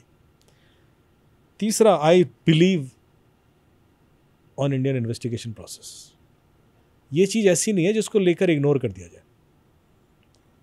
मैं तो एक बहुत छोटा सा हिस्सा हूँ और मैंने बहुत बड़े कॉम्प्लिकेटेड केसेस में काम किया है, और मैंने देखी है एक्सपर्टीज़ कि लोग कहाँ तक खोद के क्या क्या निकाल देते हैं। तो निकालेंगे तो ही, क्योंकि ये छोटा इंसिडेंट नहीं है, ये इतना बड़ा। यदि ये मामला डिफेंस का होता, यदि ये मामला किसी जनरल के संग इंसिडेंट हो गया वो होता, तो शायद कभी नहीं आता, शायद कभी नहीं आता। उसका कारण है क्योंकि कोई भी अपनी कमजोरी बाहर नहीं बताना चाहता, लेकिन ये मामला आम आदमी से जुड़ा और वो तो बाहर आएगा। तो ये मेरे स्ट्रॉन्ग रीजन है, इसकी वजह से मैं कह रहा हूँ कि ये आएगा। फाइन सर, इसी पे एक सवाल आगे आ गया कि जैसे हमने कहा कि आपने एक बार कहा था कि ऐसे अटैक्स होते हैं कि बताए नहीं जाते, क्या हमारे यहाँ भी कुछ ऐसे एयरपोर्ट्स पे अटैक्स हुए या कुछ इवन फ्लाइट्स पे अटैक्स हुए? एक बार हमने बात की थी कि बहुत सारे फ्लाइट्स के अटैक होते हैं जो बताए नहीं जाते, क्या ऐसे अटैक्स हुए हैं जिनको बाहर नहीं लाया जाता? अक्सर देखिए, जैसे मैंने कहा कि जब डिफेंस से रिलेटेड हो तो ऐसा होता है, क्योंकि हम एक साइकोलॉजिकल वॉर भी लड़ रहे होते हैं, और वहाँ पर कुछ चीज़ें ज़्यादा बता देना भी खतरनाक हो जाता है, तो वो हो सकता है। लेकिन जब एक आम आदमी इम्पैक्ट कर रहा हो तब तो चीज़ें पब्लिक होती हैं, क्योंकि पब्लिक सिस्टम है, पब्लिकली यूज़ हो रहा है, पब्लिकली मैनेज्ड हो रहा है। ये कोई ऑटोनोमस बॉडी नहीं है कि चुपचाप छुपा भी ले, कैसे छुपा लेंगे? तो ऐसी चीज़ें तो पब्लिकली आती ही हैं। मैं बता रहा हूँ ना, दोनों चीज़ें अलग तरीके से मैनेज होती हैं।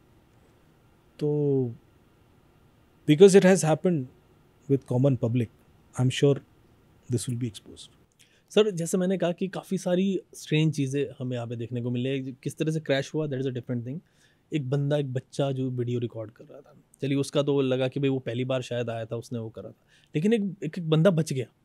और मतलब वैसे प्लेन क्रैश हुए, बंदे बहुत सारे बचे ऐसी, लेकिन इस सिचुएशन में बचना कि जब सारे के सारे मतलब मर गए, जिनकी डेथ हो गई, और इतनी तरीके से प्लेन क्रैश होता है, उसमें से एक बंदा बच जाता है, और वही बड़ी मिरेकुलस सिचुएशन वो बताता है कि कैसे मैं निकला। ये बड़ी अजीब चीज़ है। देखिए, बिल्कुल मिरेकुलस तो है ही, लेकिन प्लेन डिज़ाइन ही इस तरीके से होता है कि जब वो गिरेगा या टूटेगा तो वो किस तरह से टूटेगा उसका एक डिज़ाइन है। उसका एक हिस्सा पीछे गिरेगा, एक हिस्सा आगे गिरेगा, एक बीच में गिरेगा, तो वो डिज़ाइन ही इस तरीके से होता है। अब ऐसे में जो लोग उस पोजीशन पे हैं जहाँ पर वो ब्रेक हुआ, और टाइमिंग भी बिल्कुल वैसे ही है, जब वो ब्रेक हुआ तो वो ज़मीन से 200 फुट से ऊपर नहीं है, क्योंकि 1 सेकंड पहले वो कूद जाता तो मर जाता, 1 सेकंड बाद यदि वो कूदता तो मर जाता। 1 सेकंड, गौर से सोचिए, क्योंकि यदि 1 सेकंड पहले कूदता तो हाइट बहुत ज़्यादा बिल्कुल होती है। सर। अब वो टूटा हुआ हिस्सा गिर रहा है, सपोज वो टूट गया क्रैश के बाद, और 1 सेकंड बाद वो आग में घुसने वाला है। बिल्कुल वो टाइमिंग इतनी परफेक्ट होनी चाहिए थी कि आप उसी समय जंप करोगे जब हाइट भी इतनी है कि आप बिकॉज ऑफ हाइट आपको कोई चोट ना लगे, आप वैसे ही आप फ्रैक्चर हो जाए। तो इतना परफेक्ट होना तो बिल्कुल मिरेकल है, क्योंकि उसको फ्रैक्चर भी नहीं आया और वो बिल्कुल सेफली ग्राउंडेड, थोड़ा बहुत ब्रूजेस हैं बट दौड़ते हुए निकल गया। ये तो बकलो पावर। आप कैसे डिसाइड, क्योंकि उसने डिसाइड नहीं किया है कब गिरना है। बिल्कुल सर। ये तो शॉक। मुझे एक व्यक्ति ने अपना इंसिडेंट देख सुनाया कि हैदराबाद में कभी कुछ इंसिडेंट हुआ था, तो बोला कि हमारे टाइम पे वो फ्लाइट टेक ऑफ करते समय अचानक से वो टेक ऑफ नहीं कर पाई और वो तेजी से जाके रुकी, या वो सॉरी टेक ऑफ नहीं, लैंड करते समय वो कुछ ऐसा हुआ कि वो ऑलमोस्ट क्रैश ही हुई, मतलब, लेकिन वो टकराई नहीं किसी से। तो बोले उस समय जो बीच में जब लैंड करने के बाद यूं यूं यूं यूं 2-4 बार हुई ना, तो लोग बिल्कुल सर। इतना पैनिक हो चुके थे कि जब वो रुकी भी तो वो सब ऐसे थे और उन्हें गेट खोले, मतलब they have thought that they are dead now, और उसके बाद जब गेट खोले वो चिल्ला रहे हैं कि निकलो निकलो, तो मेरे बोले बगल वाला ऐसे बैठा हुआ था, उसकी सारी सेंसेस खत्म हो गए थे। मैं इसलिए कह रहा हूँ कि जब ऐसी सिचुएशन होती है उस समय कैसे आपके दिमाग में आएगा कि आप बिल्कुल सर। कूद भी जाओ। This itself is miracle. और सर हवा में आप नीचे आ रहे हो और मतलब कोई स्पेस आपके पास नहीं है जिस पे आप खड़े होके फिर वो कर लो, और दैट पर्टिकुलर टाइम जब वो आया आपने डिसाइड किया, आपने रास्ता देखा जाना है और फिर आपने निकल गए। मतलब ये समझ से बाहर हो जाती हैं चीज़ें किस तरीके से। नहीं बिल्कुल है, और इसका कोई कुछ चीज़ों का कभी कोई रीज़न नहीं होता। और वो बंदा ये सर मतलब फ़ोन लेके, वो बाद में जो दूसरी वीडियो आई, पहली वाली तो वो थी जो निकल के आ रहा था, दूसरी वीडियो के पीछे आग का पूरा इतना गुबार है और फिर वो फ़ोन लेके फ़ोन कर रहा आ रहा है। मतलब उसके एक्सप्रेशन से भी ऐसा नहीं लगा कि वो किसी तरीके से स्ट्रेस में हो या किसी इस चीज़ में हो, बिल्कुल बहुत अलग तरीके से निकल के आ रहा था। देखिए वो ऐसा ही कई बार ऐसा भी होता है, क्योंकि जब आप बहुत ही अनयूजुअल सिचुएशन से निकल के आए हो तो आपको खुद नहीं पता होता कि आपको रिएक्ट क्या करना है, बिल्कुल आपके रिएक्शंस भी खत्म हो जाते हैं। ये कुछ वैसी सी सिचुएशन है, इसलिए उसको हम डिफाइन नहीं कर सकते, because this itself is rare of the rarest thing. जैसे मैंने कहा कि एक सेकंड का कुछ हिस्से पहले भी यदि वो कूद जाता तो वो नहीं बच सकता था। Even if the flight is broken, चलो फ्लाइट टूट भी गई, लेकिन वो जिस तेजी से वो बर्न हुई है, flash of the second burn हुई। बिल्कुल सर। इसमें एक सवाल और था मेरे जहन में, वो ये कि क्या जो एयर ट्रैफिक कंट्रोल होता है उसके थ्रू सारी फ्लाइट जो मैनेज हो रही है और कॉकपिट जो पायलट हैं वो एक कोऑर्डिनेशन, एक सिंक में काम कर रहे हैं, क्या वो कनेक्शन भी किसी तरीके से इंटरप्ट किया जा सकता है, जैम किया जा सकता है, रोका जा सकता है ताकि फ्लाइट को कहीं और ले जाया जाए, क्रैश करा दिया जाए, ये सब चीज़ें कर दी जाए? देखिए ये वाले कम्युनिकेशन सिस्टम कई बार हैक हुए हैं, कुछ इंसिडेंट्स ऑलरेडी हैं जहाँ पर एयर ट्रैफिक, तो इसमें कई सारे कम्युनिकेशन सिस्टम होते हैं। एक तो होता है एटीसी का जो फ्लाइट के साथ होता है, फिर एक ग्राउंड स्टाफ के साथ भी होता है communication system, public communication system भी होते हैं। तो बहुत सारे कम्युनिकेशन सिस्टम्स के अंदर होते हैं, एक दो और भी हैं जो मैं मिस कर रहा हूँ, मेंटेनेंस स्टाफ के संग, लॉजिस्टिक्स संग, क्योंकि कई सारी इन्फॉर्मेशन ऐसी है जो हर किसी को नहीं पता होना चाहिए, सो वो उस हिसाब से सेग्रीगेटेड रखे गए। कुछ इन्फॉर्मेशन तो टेक्स्ट मैसेज के थ्रू जाती है, तो जैसे फ्यूलिंग है या उस समय जो इन्वायरमेंटल कंडीशंस कैप्चर हो रहे हैं तो उसके लिए मैसेजिंग जाती है। तो कई बार ऐसा हुआ, एक और सिस्टम होता है जो रडार नेविगेशन सिस्टम होता है, तो वो भी एक कम्युनिकेशन सिस्टम है। तो उसमें कई बार ऐसा हुआ कि जो पॉसिबिलिटीज़ हैं कि एक फेक फ्लाइट को दिखा दिया जाए कि आ रही है, ओके। और आप उसके हिसाब से अचानक कुछ गलतियां कर दें, या एक रियल फ्लाइट को गायब कर दिया जाए। एक रियल फ्लाइट है पर वो नेविगेशन सिस्टम से थ्रू टेक्नोलॉजी, एटीसी के जो कम्युनिकेशन सिस्टम है उसने कई बार गलत मैसेजिंग भेज दी, ऐसा हुआ है। या मेंटेनेंस स्टाफ के संग जो कम्युनिकेशन था वो गलत हो गया। एक सिचुएशन में तो वो ग्राउंडेड हो गई, फ्लाइट है चल नहीं पाई क्योंकि कम्युनिकेशन सिस्टम ही गलत इन्फॉर्मेशन दे रहा था।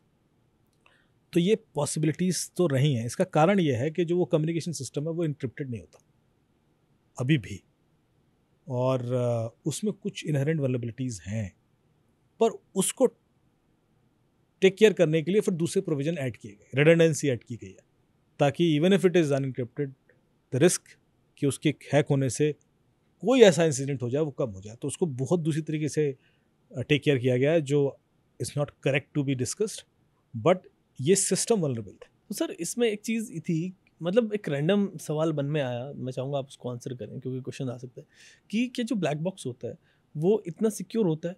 क्या उसको भी टेम्पर किया जा सकता है? क्योंकि वो तो एक लास्ट पॉसिबिलिटी है, उसको बहुत तरीके से सिक्योर रखा जाता होगा, आई डोंट नो कि क्या टेक उसमें यूज़ होता है, बट क्या वो भी टेम्पर किया जा सकता है? देखिए, पहले सवाल ये है कि कोई उसको टेम्पर करके अचीव कर क्या लेगा। बिल्कुल। पहला सवाल तो हमेशा किसी भी चीज़ को सिक्योर करने से पहले हमें अटैकर का माइंडसेट देखना होता है कि भाई हॉस्पिटल को कोई हैक करके क्या अचीव कर लेगा, तो फिर हम उस हिसाब से उसको टेक केयर करेंगे। फाइनेंशियल सिस्टम्स, बैंकिंग को हैक करके कोई क्या कर लेगा, वो अलग है। बिल्कुल। रेलवे सिस्टम्स को हैक करके कोई क्या कर सकता है। तो उसी तरीके से किसी भी चीज़ को सिक्योर करना है तो पहले ही देखना होता है कि कोई भी उसको हैक करेगा क्यों और उससे वो क्या फ़ायदा या उसको नुकसान हो सकता है। ब्लैक बॉक्स के अंदर दो चीज़ें होती हैं, एक होता है फ्लाइट डेटा रिकॉर्डर, एक होता है CVR एंड FDR।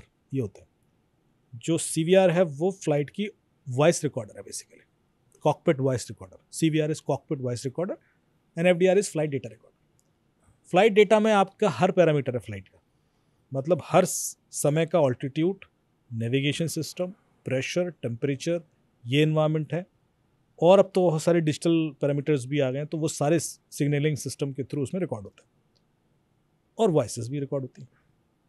तो उस पैरामीटर के बेस पे भी बहुत कुछ एक्स्ट्रापोलेट किया जा सकता है कि क्या रहा होगा उस सिचुएशन, क्या अचानक उससे पहले हीट बढ़ गई थी, क्या प्रेशर कुछ हो गया था, या क्या ऐसा हुआ होगा। तो बहुत सारी चीज़ें आगे आएंगी जब एनालिसिस होगा उस डेटा का, वो भी पब्लिक नहीं किया जाता। लेकिन ये दो चीज़ें उसमें रिकॉर्ड होती हैं और फिर उसको बनाया इस तरीके से जाता है कि वो 3000 डिग्री से ज़्यादा का टेम्परेचर भी बियर कर ले, या प्रेशर जो हाई प्रेशर है वो भी बियर कर ले। इस तरह से रोबस्ट रहता है वो, तो वो बच जाता है और उसमें से वो फिर इंफॉर्मेशन गैदर करके प्रोसेसिंग होती है। अब जब वो एक ही देखो, जो ब्लैक बॉक्स है उसकी जो यूटिलिटी है वो ऐसी तो है नहीं कि उसको मैनिपुलेट कर दोगे तो हर दिन को इसमें से इंफॉर्मेशन के बेस पर कुछ होना है। उसकी यूटिलिटी वर्स्ट सिचुएशंस में ही है, जब बिल्कुल फ्लाइट क्रैश ही हो गई, लास्ट दिन है, तो उसको कोई हैक करके रेगुलर ऑपरेशंस में तो कुछ कर नहीं सकता। दूसरा और इंटेंशन क्या हो सकता है कि भाई उसका कोई मोडस ऑपरेंडी छिप जाए, कोई उसने इस तरीके से हैक किया था जो उसमें सर मेरे कहने का मतलब ये, मान लीजिए मैंने हैक किया कोई चीज़ और वो उसमें आ सकती है, कोई उसके आप जैसे कह रहे हैं उसमें बहुत सारी किसी पैरामीटर के थ्रू ये पता पड़ जाए, यार ये चीज़ सामने नहीं है। हाँ, यदि वो करना चाहे तो अब तो रिकॉर्ड हो गई चीज़, बिल्कुल। अब वो मिलेगा, मिलने के बाद क्या कोई मैनिपुलेट कर सकता है? ओके। क्योंकि यही दो चीज़ें हैं कि मिलने, या तो वो मिलने के पहले मैनिपुलेट हो जाए और बाद में पहले, तो पहले बाद का भी देख लेते हैं, ठीक है भाई। बाद में जो प्रोसेसेस हैं वो इतने पब्लिक के बीच में और इस तरह से होते हैं कि वो चांसेस ज़ीरो हो जाते हैं, तो वो भी ख़त्म हो गया। अब बच्चा पहले क्या क्या कर सकता है वो। पहली चीज़ तो ब्लैक बॉक्स सिस्टम यूनिडायरेक्शनल होता है, बाई डायरेक्शन में है। वो डेटा ले तो सकता है, डेटा आप उसका एक्सेस नहीं कर सकते सीधे, वो एक्सेस तभी होगा जब उसको खोल के ही मेमोरी से रीड किया जाए। तो जब आपको कोई बाई डायरेक्शनल कम्युनिकेशन सिस्टम मिलता नहीं है तो उसको हैक नहीं कर सकते, क्योंकि आप ज़्यादा से ज़्यादा उसको गलत इन्फॉर्मेशन दे सकते हो। तो वो सेंसर से ले रहा है। अब यदि गलत इन्फॉर्मेशन देनी है तो आप सेंसर मैनिपुलेट करोगे, ये पॉसिबिलिटीज़ रहेंगी। पर ब्लैक बॉक्स हैक करके डेटा मैनिपुलेट करने का चांसेस ऑलमोस्ट निल है। The chances that you could do, जो कि हमने जो वो डेटा ले रहा है वो डेटा का सेंसर मैनिपुलेट करूं किसी तरीके से। ओके सर, अगेन वो फिर एयरलाइन हैक में आ जाएगा उसमें। हाँ, जैसे कि मान लो बहुत रिमोट का वो एग्जांपल, तो मान लो एक कोल्ड चेन की गाड़ी है जिसमें कि आइसक्रीम जाती है। अब उसमें एक सेंसर है जो उसका टेम्परेचर भेजता रहता है, और आप उस टेम्परेचर के बेस पर निर्णय लेते हो कि ये आइसक्रीम ठीक है, ख़राब हो गई है, यही है। तो मैं एक गाड़ी का एसी तो बंद कर देता हूँ और उसके बेस पर ड्राइवर की पेनल्टी है। ड्राइवर ने वो एसी बंद कर दिया और एक बर्फ़ का टुकड़ा लेकर उस सेंसर पे लगा दिया। अब गाड़ी में इस आइसक्रीम की तो, या जो फ्रूट है, आइसक्रीम तो चलो पिघल ही जाएगा, पर कुछ वेजिटेबल्स हैं, फ्रूट है, वो तो ख़राब हो गए। लेकिन वो कहेगा मैं तो सब एसी चला के लाया हूँ।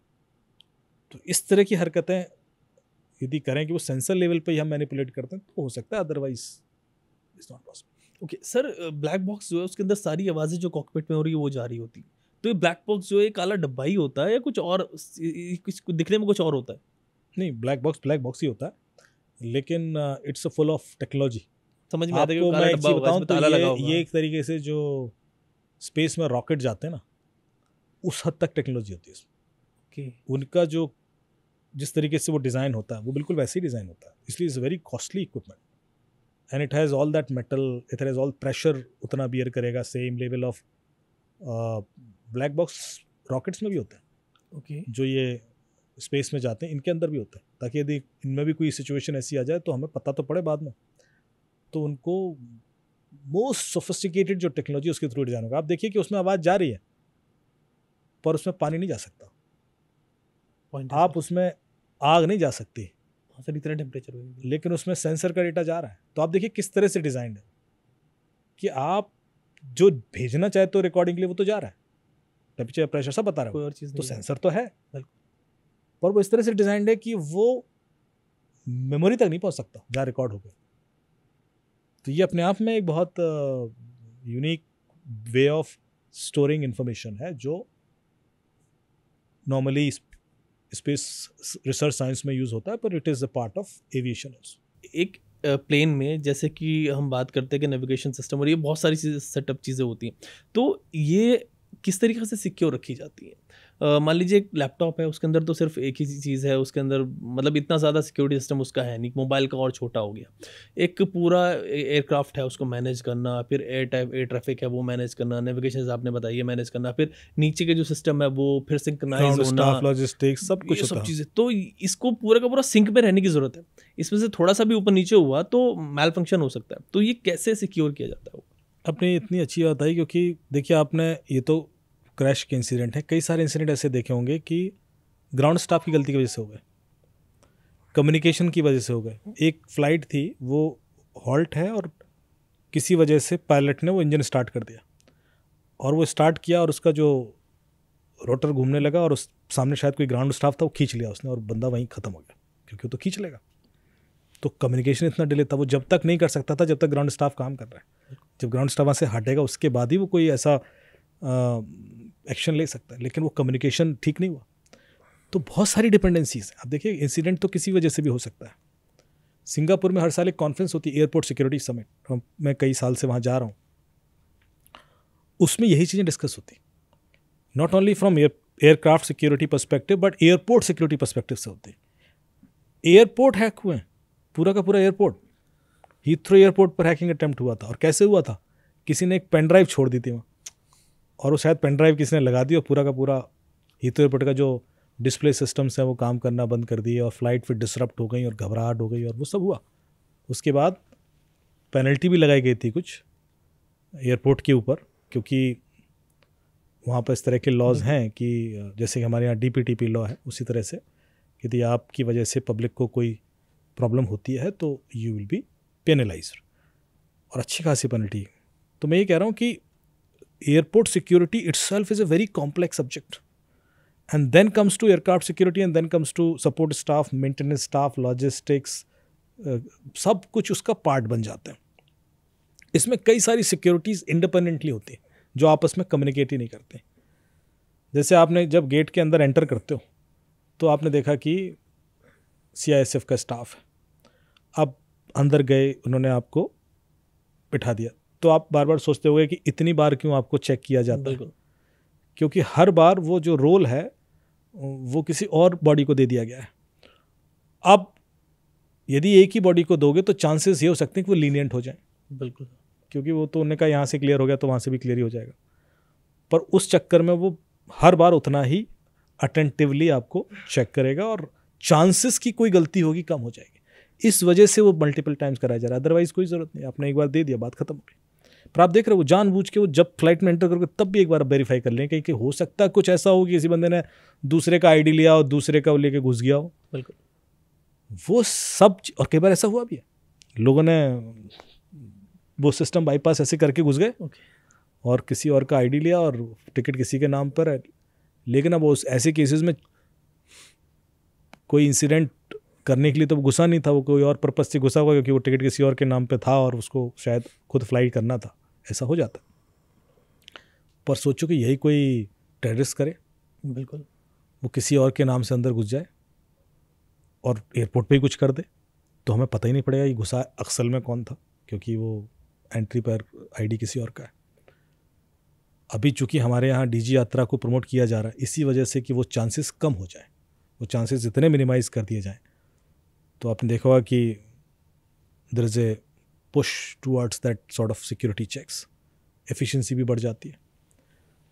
लेकिन जितनी बार भी टेक्नोलॉजी इंट्रोड्यूस होगी, the chances that technology itself can be hacked is very high.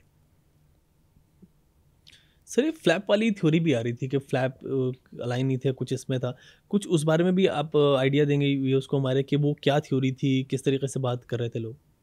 नहीं, वो उसका मुझे कोई खैर डिटेल अभी इन्फॉर्मेशन है नहीं मेरे पास। थेरीज तो देखो बहुत सारी ऐसी आ जाती हैं, जो हमारे यहाँ बहुत सारे ऐसे एक्सपर्ट बन जाते हैं, जो किसी ने कुछ एनिमेशन बना के भेज दिया, किसी ने फ्लाइट की डिज़ाइन भेज दी। अभी आप देखो तो हर चैनल के ऊपर ऐसे दिखा रहे हैं जैसे कि सब वो AI के और ये सब चीज़ें दिखा रहे हैं। लेकिन वो सारी चीज़ें मैं मतलब प्राइमा फेसी डिस्कार्ड कर देता हूँ, क्योंकि they are not experts. Exactly, वो एंटरटेनमेंट नहीं है ये चीज़, ये discussion is not entertainment. And दूसरी चीज़ जो एक दूर की संभावना ये थी कि कुछ फ्लॉक हुआ हो, कि भाई वो उसके अंदर कुछ खींच के आ गया हो नीचे से, और जिस वजह से कह रहे सर कुछ चिड़िया वगैरह कुछ ऐसे बर्ड्स वगैरह हो सकता है, वो सब संभावनाएं हैं। लेकिन सर उसमें भी ये कह रहे थे कि इंजन इस तरीके से फेल होना 1 in billion, मतलब अगेन वही जो आप कह रहे हैं, वेरी वेरी रेयर एक्चुअली। पर होता क्या है, यदि रेयर भी है तब भी पॉसिबिलिटीज तो है, तो डिस्कशन उस एंगल से भी होता है। क्योंकि देखिए यदि वो 1 बिलियन में भी एक चांस है, तो शायद वो ये था, तो उसको भी आगे ना हो, ख़त्म करने के प्रयास तो होने ही चाहिए। सर आप एयरपोर्ट सिक्योरिटी की बात कर रहे हैं, मैंने अक्सर देखा, नोटिस भी किया, एटलीस्ट जब डोमेस्टिक ट्रैवल होता है तो उसमें आप जाएंगे बाहर दे वुड वांट कि आपका आईडी कार्ड दे दो। ऐसा तो सर कुछ होता नहीं कि उनके पास आईडी कार्ड का ऑलरेडी आपका फोटोकॉपी कुछ होती ही नहीं, आपने आईडी कार्ड दिखाया और आप अंदर चले गए। तो इसमें मेरे को लगता है बड़ा आसान है कि आपने किसी का भी आईडी कार्ड ले रखा है, उस पर अपना फ़ोटो लगाया, वो फ़ोटो लगा के उसको स्कैन कर लिया और आप अंदर चले गए।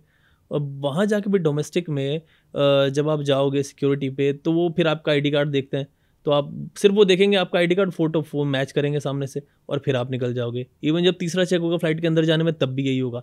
तो उसमें कुछ ऐसा तो होता नहीं है कि भाई आपके आधार से मैच कर रहे हैं या कुछ कर रहे हैं। मतलब मेरे हिसाब से बहुत बहुत ईजी है इसको मैनिपुलेट करना।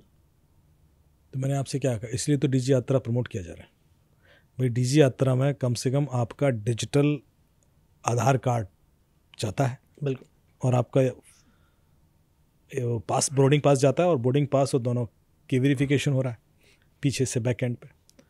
इट इज़ पुख्ता, एक्चुअली तो यही होना चाहिए, पर चूंकि ग्लोबली ये ट्रेडिशन नहीं है, तो इंडिया ने भी वहीं से स्टार्ट किया कि साहब देख लेंगे आईडी और अलाउ कर देंगे।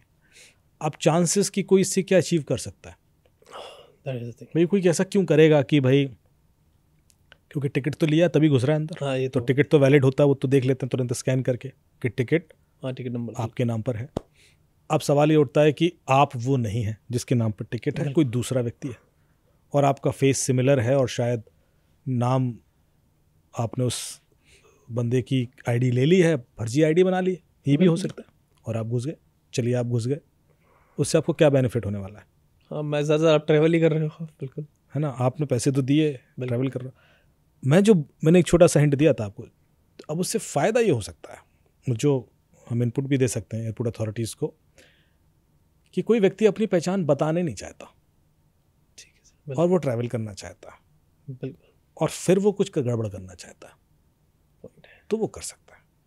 ये चांसेस हैं, यदि आपने उसका आईडी बैक एंड पर नहीं वेरीफाई हो रहा है, तो सिर्फ नाम चेक कर ली। जब मैंने आपसे बात बोला था ना कि अक्षय कुमार, सनी लियोनी और बड़े बड़े एक्ट्रेस के सिविल स्कोर ख़राब हो गए थे, तो पता कैसे हुए थे?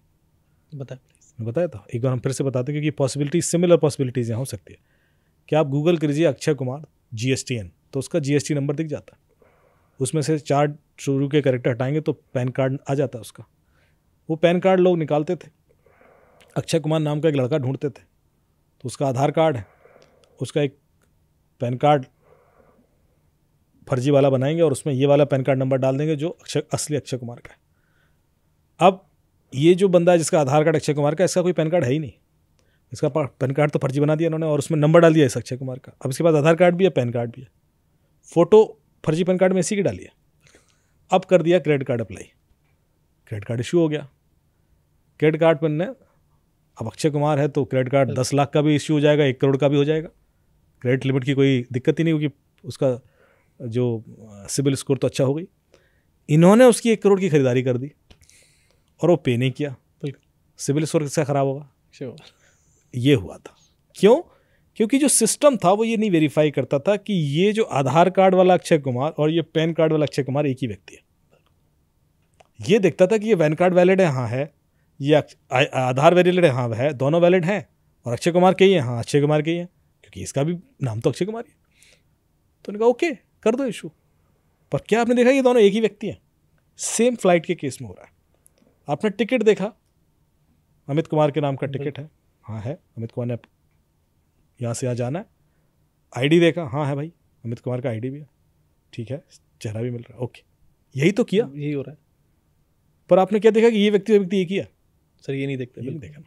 सो ये पॉसिबिलिटी इसलिए हैं कि कोई व्यक्ति किसी और के नाम से टिकट लेकर यात्रा कर जाए और फिर कुछ गड़बड़ कर सकता है। सर इससे तो मतलब हम तो चलिए मान रहे कि भाई वो क्या फ़ायदा हुआ, लेकिन अगेन आप कह रहे हैं गड़बड़ कर सकता है, मतलब इससे तो बहुत कुछ हो सकता है। फॉर एग्जांपल दूसरी कंट्री का कोई है, किसी को ट्रैवल करने हैं, हमारे जो ऐसे स्पॉट्स हैं वो देखने हैं, पूरा रखी करनी नहीं, है। इंटरनेशनल ट्रैवल में ऐसा नहीं हो पाता।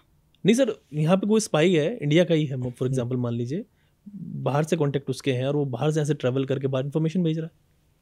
हाँ ये कर सकता है, लेकिन देखिए इंटरनेशनल ट्रैवल में इसलिए क्यों नहीं होता? क्योंकि इंटरनेशनल ट्रैवल तो इमिग्रेशन चेक होता है, पूरा रहता है, वो तो आपको इमिग्रेशन चेक पे ही पकड़ लेगा कि भाई पूरा चाहिए। तो वो रिस्क वहाँ ख़त्म कर दिया उन्होंने।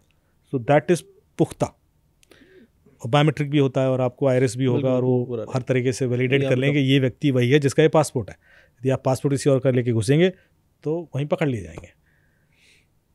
लेकिन डोमेस्टिक में हो सकता है क्योंकि आईडी किसी और का लेकर आप रिस्क ले सकते हैं, लेकिन उसको मेरे ख्याल से ये हम रिकमेंडेशन यहाँ दे सकते हैं इस वीडियो में कि that needs to be improve. दो डिजिटल जो अपना डीजी यात्रा वाला सिस्टम है वो इस चीज़ को फिक्स कर रहा है, पर प्रॉब्लम क्या है कि अभी डीजी यात्रा एक पैरेलल सिस्टम है, मैंडेटरी सिस्टम नहीं है।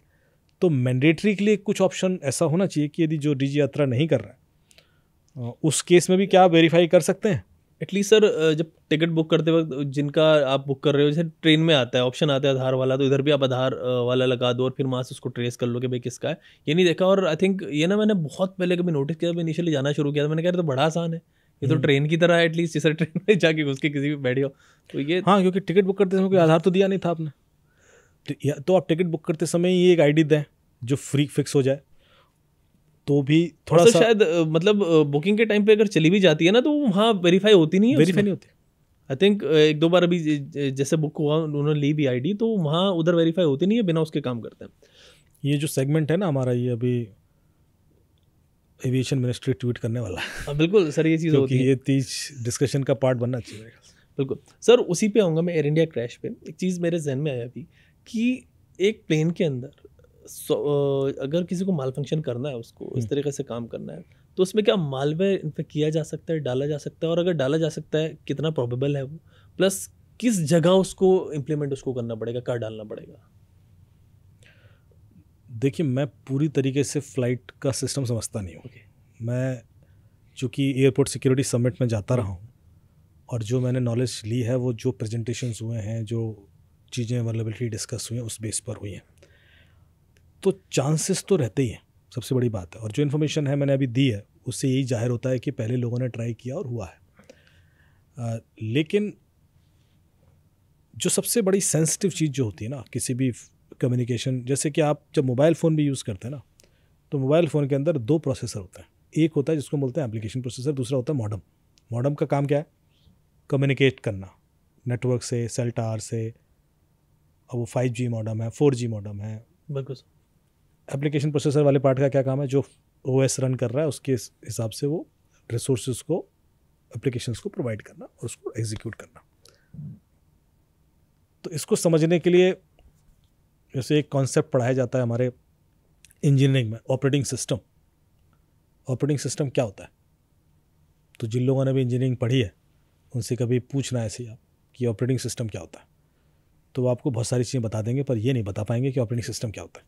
वो सब बता देंगे, पूरी किताब पढ़ी होगी वो। हाँ सर, वो एक्सप्लेन नहीं कर पाएंगे उसको, sort of हाँ, एक पर मैं आपको बड़ा interface है, ये सब सिंपल चीज़ें हिंदी में बिल्कुल। बताना चाहता हूँ जिसमें सबको समझ आ जाए। जैसे आप उससे पूछना कि चलो उसने बता दिया कि operating system is doing that, blah blah, processing, memory management, scheduling, और जितने भी उसके कंपोनेंट हैं, बट है क्या ऑपरेटिंग सिस्टम और क्यों है? तो पहले क्यों है का जवाब देते हैं। सर एक कनेक्शन है एक तरीके से। हाँ, operating system is a manager to manage resources available on the board. क्या है ये? आपका एक मदरबोर्ड है, उस मदरबोर्ड के ऊपर बहुत सारे रिसोर्सेज हैं, मेमोरी भी है, प्रोसेसर भी है, पेरिफेरल्स हैं, यूएसबी है, आईओज हैं, कीबोर्ड, ये ब्ला ब्ला ब्ला ब्ला, बहुत सारी चीज़, स्क्रीन है ये। अब यदि ओएस नहीं है तो क्या होगा? हाँ सर, वो कनेक्ट नहीं होंगे, इंटरेक्ट नहीं होंगे। नहीं, हो जाएगा, उसमें रन कर सकते हो एप्लीकेशन, सॉफ्टवेयर रन। जैसे कि लिफ्ट है, अब लिफ्ट के अंदर एक मदरबोर्ड है और उसमें एक प्रोग्राम है जो रन कर रहा है, तभी तो वो चल रही है लिफ्ट बार बार, लेकिन एक ही प्रोग्राम रन कर रहा है उसमें। हाँ सर, मतलब वही एक से ज़्यादा नहीं चल सकते, क्योंकि वो फिक्स रिसोर्सेज फिक्स एप्लीकेशन के लिए कर दिए। अब वही रूटीन बार बार वो इंटरप्ट पर ट्रिगर कर जाता है, फिर इंटरप्ट है, फिर ट्रिगर कर जाता है। सो बिना ओएस के इस तरह की एप्लीकेशन आप बना सकते हो। पर ओएस का क्या फ़ायदा हुआ? यदि मैं इसी बोर्ड पर ओएस डाल दूँ तो अब आप मल्टीपल एप्लीकेशन रन कर सकते हो। आपने कैपेबिलिटीज एनहांस कर दी। क्यों? क्योंकि अब जो ओएस के ऊपर एप्लीकेशन रिक्वेस्ट करेंगी, तो ओएस एक मैनेजर बन गया। किसी एप्लीकेशन रिक्वेस्ट की मुझे मेमोरी चाहिए, उसने कहा रुको, होल्ड, ये वाली दे दी। उसने कहा मुझे भी चाहिए, रुको, ये वाली दे दी। तो मेमोरी मैनेजमेंट वो कर रहा है। इसने कहा मैं फ्री कर रहा हूँ, अच्छा रुको, फ्री करिए, ठीक है। सो वो जो मेमोरी मैनेजमेंट, अब एक ही मेमोरी को 50 एप्लीकेशन यूज़ कर पा रही हैं, क्योंकि बीच में एक मैनेजर आ गया डंडा लेके। एक ही प्रोसेसर है, अब उसमें एक रूटीन आप रन कर देते हैं, एक सॉफ्टवेयर, तो चलता रहता। पर अब ऐसा नहीं है, अब एक मैनेजर है, वो कह रहा मुझे रन करने का टाइम, तो उसका रुक, तो मैं शेड्यूल कर देता हूँ, बोले मेरा, बोले तो मैं भी कर देता हूँ। तो एक एक करके मिली सेकेंड में सबको एग्जीक्यूट कराया जा रहा है, थोड़ा थोड़ा टाइम सबको दे रहा है, फिर दूसरे का नंबर आ गया। तो इस तरह से आपको नहीं पता पड़ रहा कि, क्योंकि कोई डिले नहीं है, विजुअली कोई डिले नहीं है, पर प्रोसेसर एक ही है, एक ही प्रोसेसर अब इतने सारे को मैनेज कर पा रहे। तो ऐसे में आपने सबका काम आइसोलेट कर दिया कि भाई application processor is managing applications and modem is managing ये। पर ये दोनों आपस में कनेक्टेड होते हैं। नॉर्मली ये दोनों आपस में अंदर जो इंटरफेस होता है उस इंटरफेस को बोलते हैं RS-232 इंटरफेस। सो एप्लीकेशन प्रोसेसर मॉडेम को 80 कमांड्स भेजता है। आप गूगल करेंगे तो आपको 80 कमांड्स मिल जाएंगे, जिसके थ्रू मॉडेम से आप कोई काम करा सकते हो। जैसे कि आपने कहा कि मुझे कॉल डायल करना है, तो एक कमांड होता है ATD स्पेस मोबाइल नंबर। ये एप्लीकेशन प्रोसेसर मॉडेम को जाएगा, क्योंकि डायलिंग ऐप तो आपके एप्लीकेशन है, उन्हीं अंदर वो प्रोसेस चल रहा है। बिल्कुल, ऐप तो डायलिंग ऐप है। अब उस डायलिंग ऐप पे आपने लिखा है नंबर डायल करना, पर उसको मॉडेम कैसे एग्जीक्यूट कर रहा है? वो डायलिंग ऐप से एक कमांड जाएगा मॉडेम को, ATD स्पेस मोबाइल नंबर, वो वहाँ से समझ जाएगा कि अब इसको डायल करना है। SMS भेजना है तो 80+CGMS स्पेस किस नंबर को भेजना है, क्या मैसेज भेजना है। हर मॉडेम से जो भी चीज़ हो रही है उसके लिए कमांड है। इसका क्या मतलब है कि यदि मुझे मॉडेम को कंट्रोल करना है और यदि एप्लीकेशन मेरे हाथ, प्रोसेसर मेरे हाथ में गए, तो मैं कर सकता हूँ। ये पॉसिबिलिटी है। यही पॉसिबिलिटी किसी भी दूसरे कॉम्प्लेक्स सिस्टम में होगी, कि भले ही हमने आइसोलेटेड रखे हैं कि इसका काम अलग है, इसका काम अलग है, लेकिन एक लेवल पर कहीं ना कहीं किसी प्रोटोकॉल के थ्रू आपस में कनेक्टेड हैं। तो मैं, चूंकि मुझे अभी उसका डिटेल डिज़ाइन नहीं है, पर मैं रेफरेंस मोबाइल को लेकर इसी तरह कि मेरा नॉलेज मोबाइल का है, यदि वैसी कोई पॉसिबिलिटीज़ वहाँ दिख जाती है, तो आप जैसे कि इंफोटेनमेंट को हैक करके किसी ने थर्स्ट को हैक क्यों कर पाया, मैनिपुलेट क्यों कर पाया? क्योंकि कहीं ना कहीं वो कनेक्टेड था, और वो ना हो इसके लिए कुछ लेयर्स ऐड करनी पड़ेंगी, इंक्रिप्शन ऐड करना पड़ेगा, कम्युनिकेशन सीधे सीधे ना हो, ओपन प्रोटोकॉल ना हो, प्रोप्राइटरी प्रोटोकॉल बनाने होंगे, तब जाके वो पॉसिबिलिटीज़ और रिड्यूस होती चली जाती। फाइन सर, इसमें ये भी होता है ना, मान लीजिए फॉर एग्जांपल जैसे नॉर्मल हम जानते हैं कि जब हम प्लेन पे जाएंगे तो फ्लाइट मोड पे रिकमेंडेशन आती है, फ्लाइट मोड पे कुछ करते भी नहीं है, वो एक अलग सीन है। लेकिन उसमें ये आता है कि फ्लाइट मोड पे इसलिए कहते हैं कि कुछ सिग्नल्स इंटरफेयर ना करें। आप उसको बेहतर समझते हो, मैं लेमन लैंग्वेज में आपको बता रहा हूँ। तो जब सिग्नल के इंटरफेरेंस से फ्लाइट में इंटरफेरेंस हो जाता है, इतनी छोटी चीज़ से कि मैं कुछ कर भी नहीं रहा हूँ, मेरा मोबाइल सिर्फ कनेक्शन भेज रहा है, इधर उधर जो भी जा रहा है उसके थ्रू हो जाता है, तो कुछ करने वाला जो बंदा है, जिसको अंदर टेक्नोलॉजी के बारे में पता है, वो तो बहुत कुछ कर सकता है मोबाइल के थ्रू। देखिए, आपकी कम्युनिकेशन से इंटरफेस नहीं होता, उनका जो फ्रीक्वेंसी बैंड है वो अलग होता है, आपका फ्रीक्वेंसी बैंड एब्सोल्युटली अलग होता है। पर होता क्या है कि एक चीज़ हम बोलते हैं जिसको बोलते हैं हम पावर अटैक करके, ओके, कि यदि आप किसी भी एक फ्रीक्वेंसी बैंड पर बहुत ज़्यादा हाई पावर पुश करोगे तो वो एज ए नॉइज़ डिस्ट्रप्शन कर सकता है। वो चांसेस होते हैं, वो भी बहुत मिनिमम होते हैं, वो ऐसा नहीं है कि हो ही जाएगा, पर वो मिनिमल रिस्क भी ना हो इसके लिए वो अवॉइड किया जाता है कि भाई आप एयरप्लेन मोड में रहें ताकि उस तरह की पॉसिबिलिटीज़ और भी कम हो जाएं। तो ऐसा नहीं है कि उसको नहीं टेक केयर किया गया, उसको प्रॉपर्ली टेक केयर किया गया, क्योंकि वो हमारे गाइडलाइन सिर्फ कर देने से तो कोई एयरप्लेन मोड में चला जाएगा, बिल्कुल। बैठ के नहीं बैठ सकते, तो उसको टेक केयर करता है।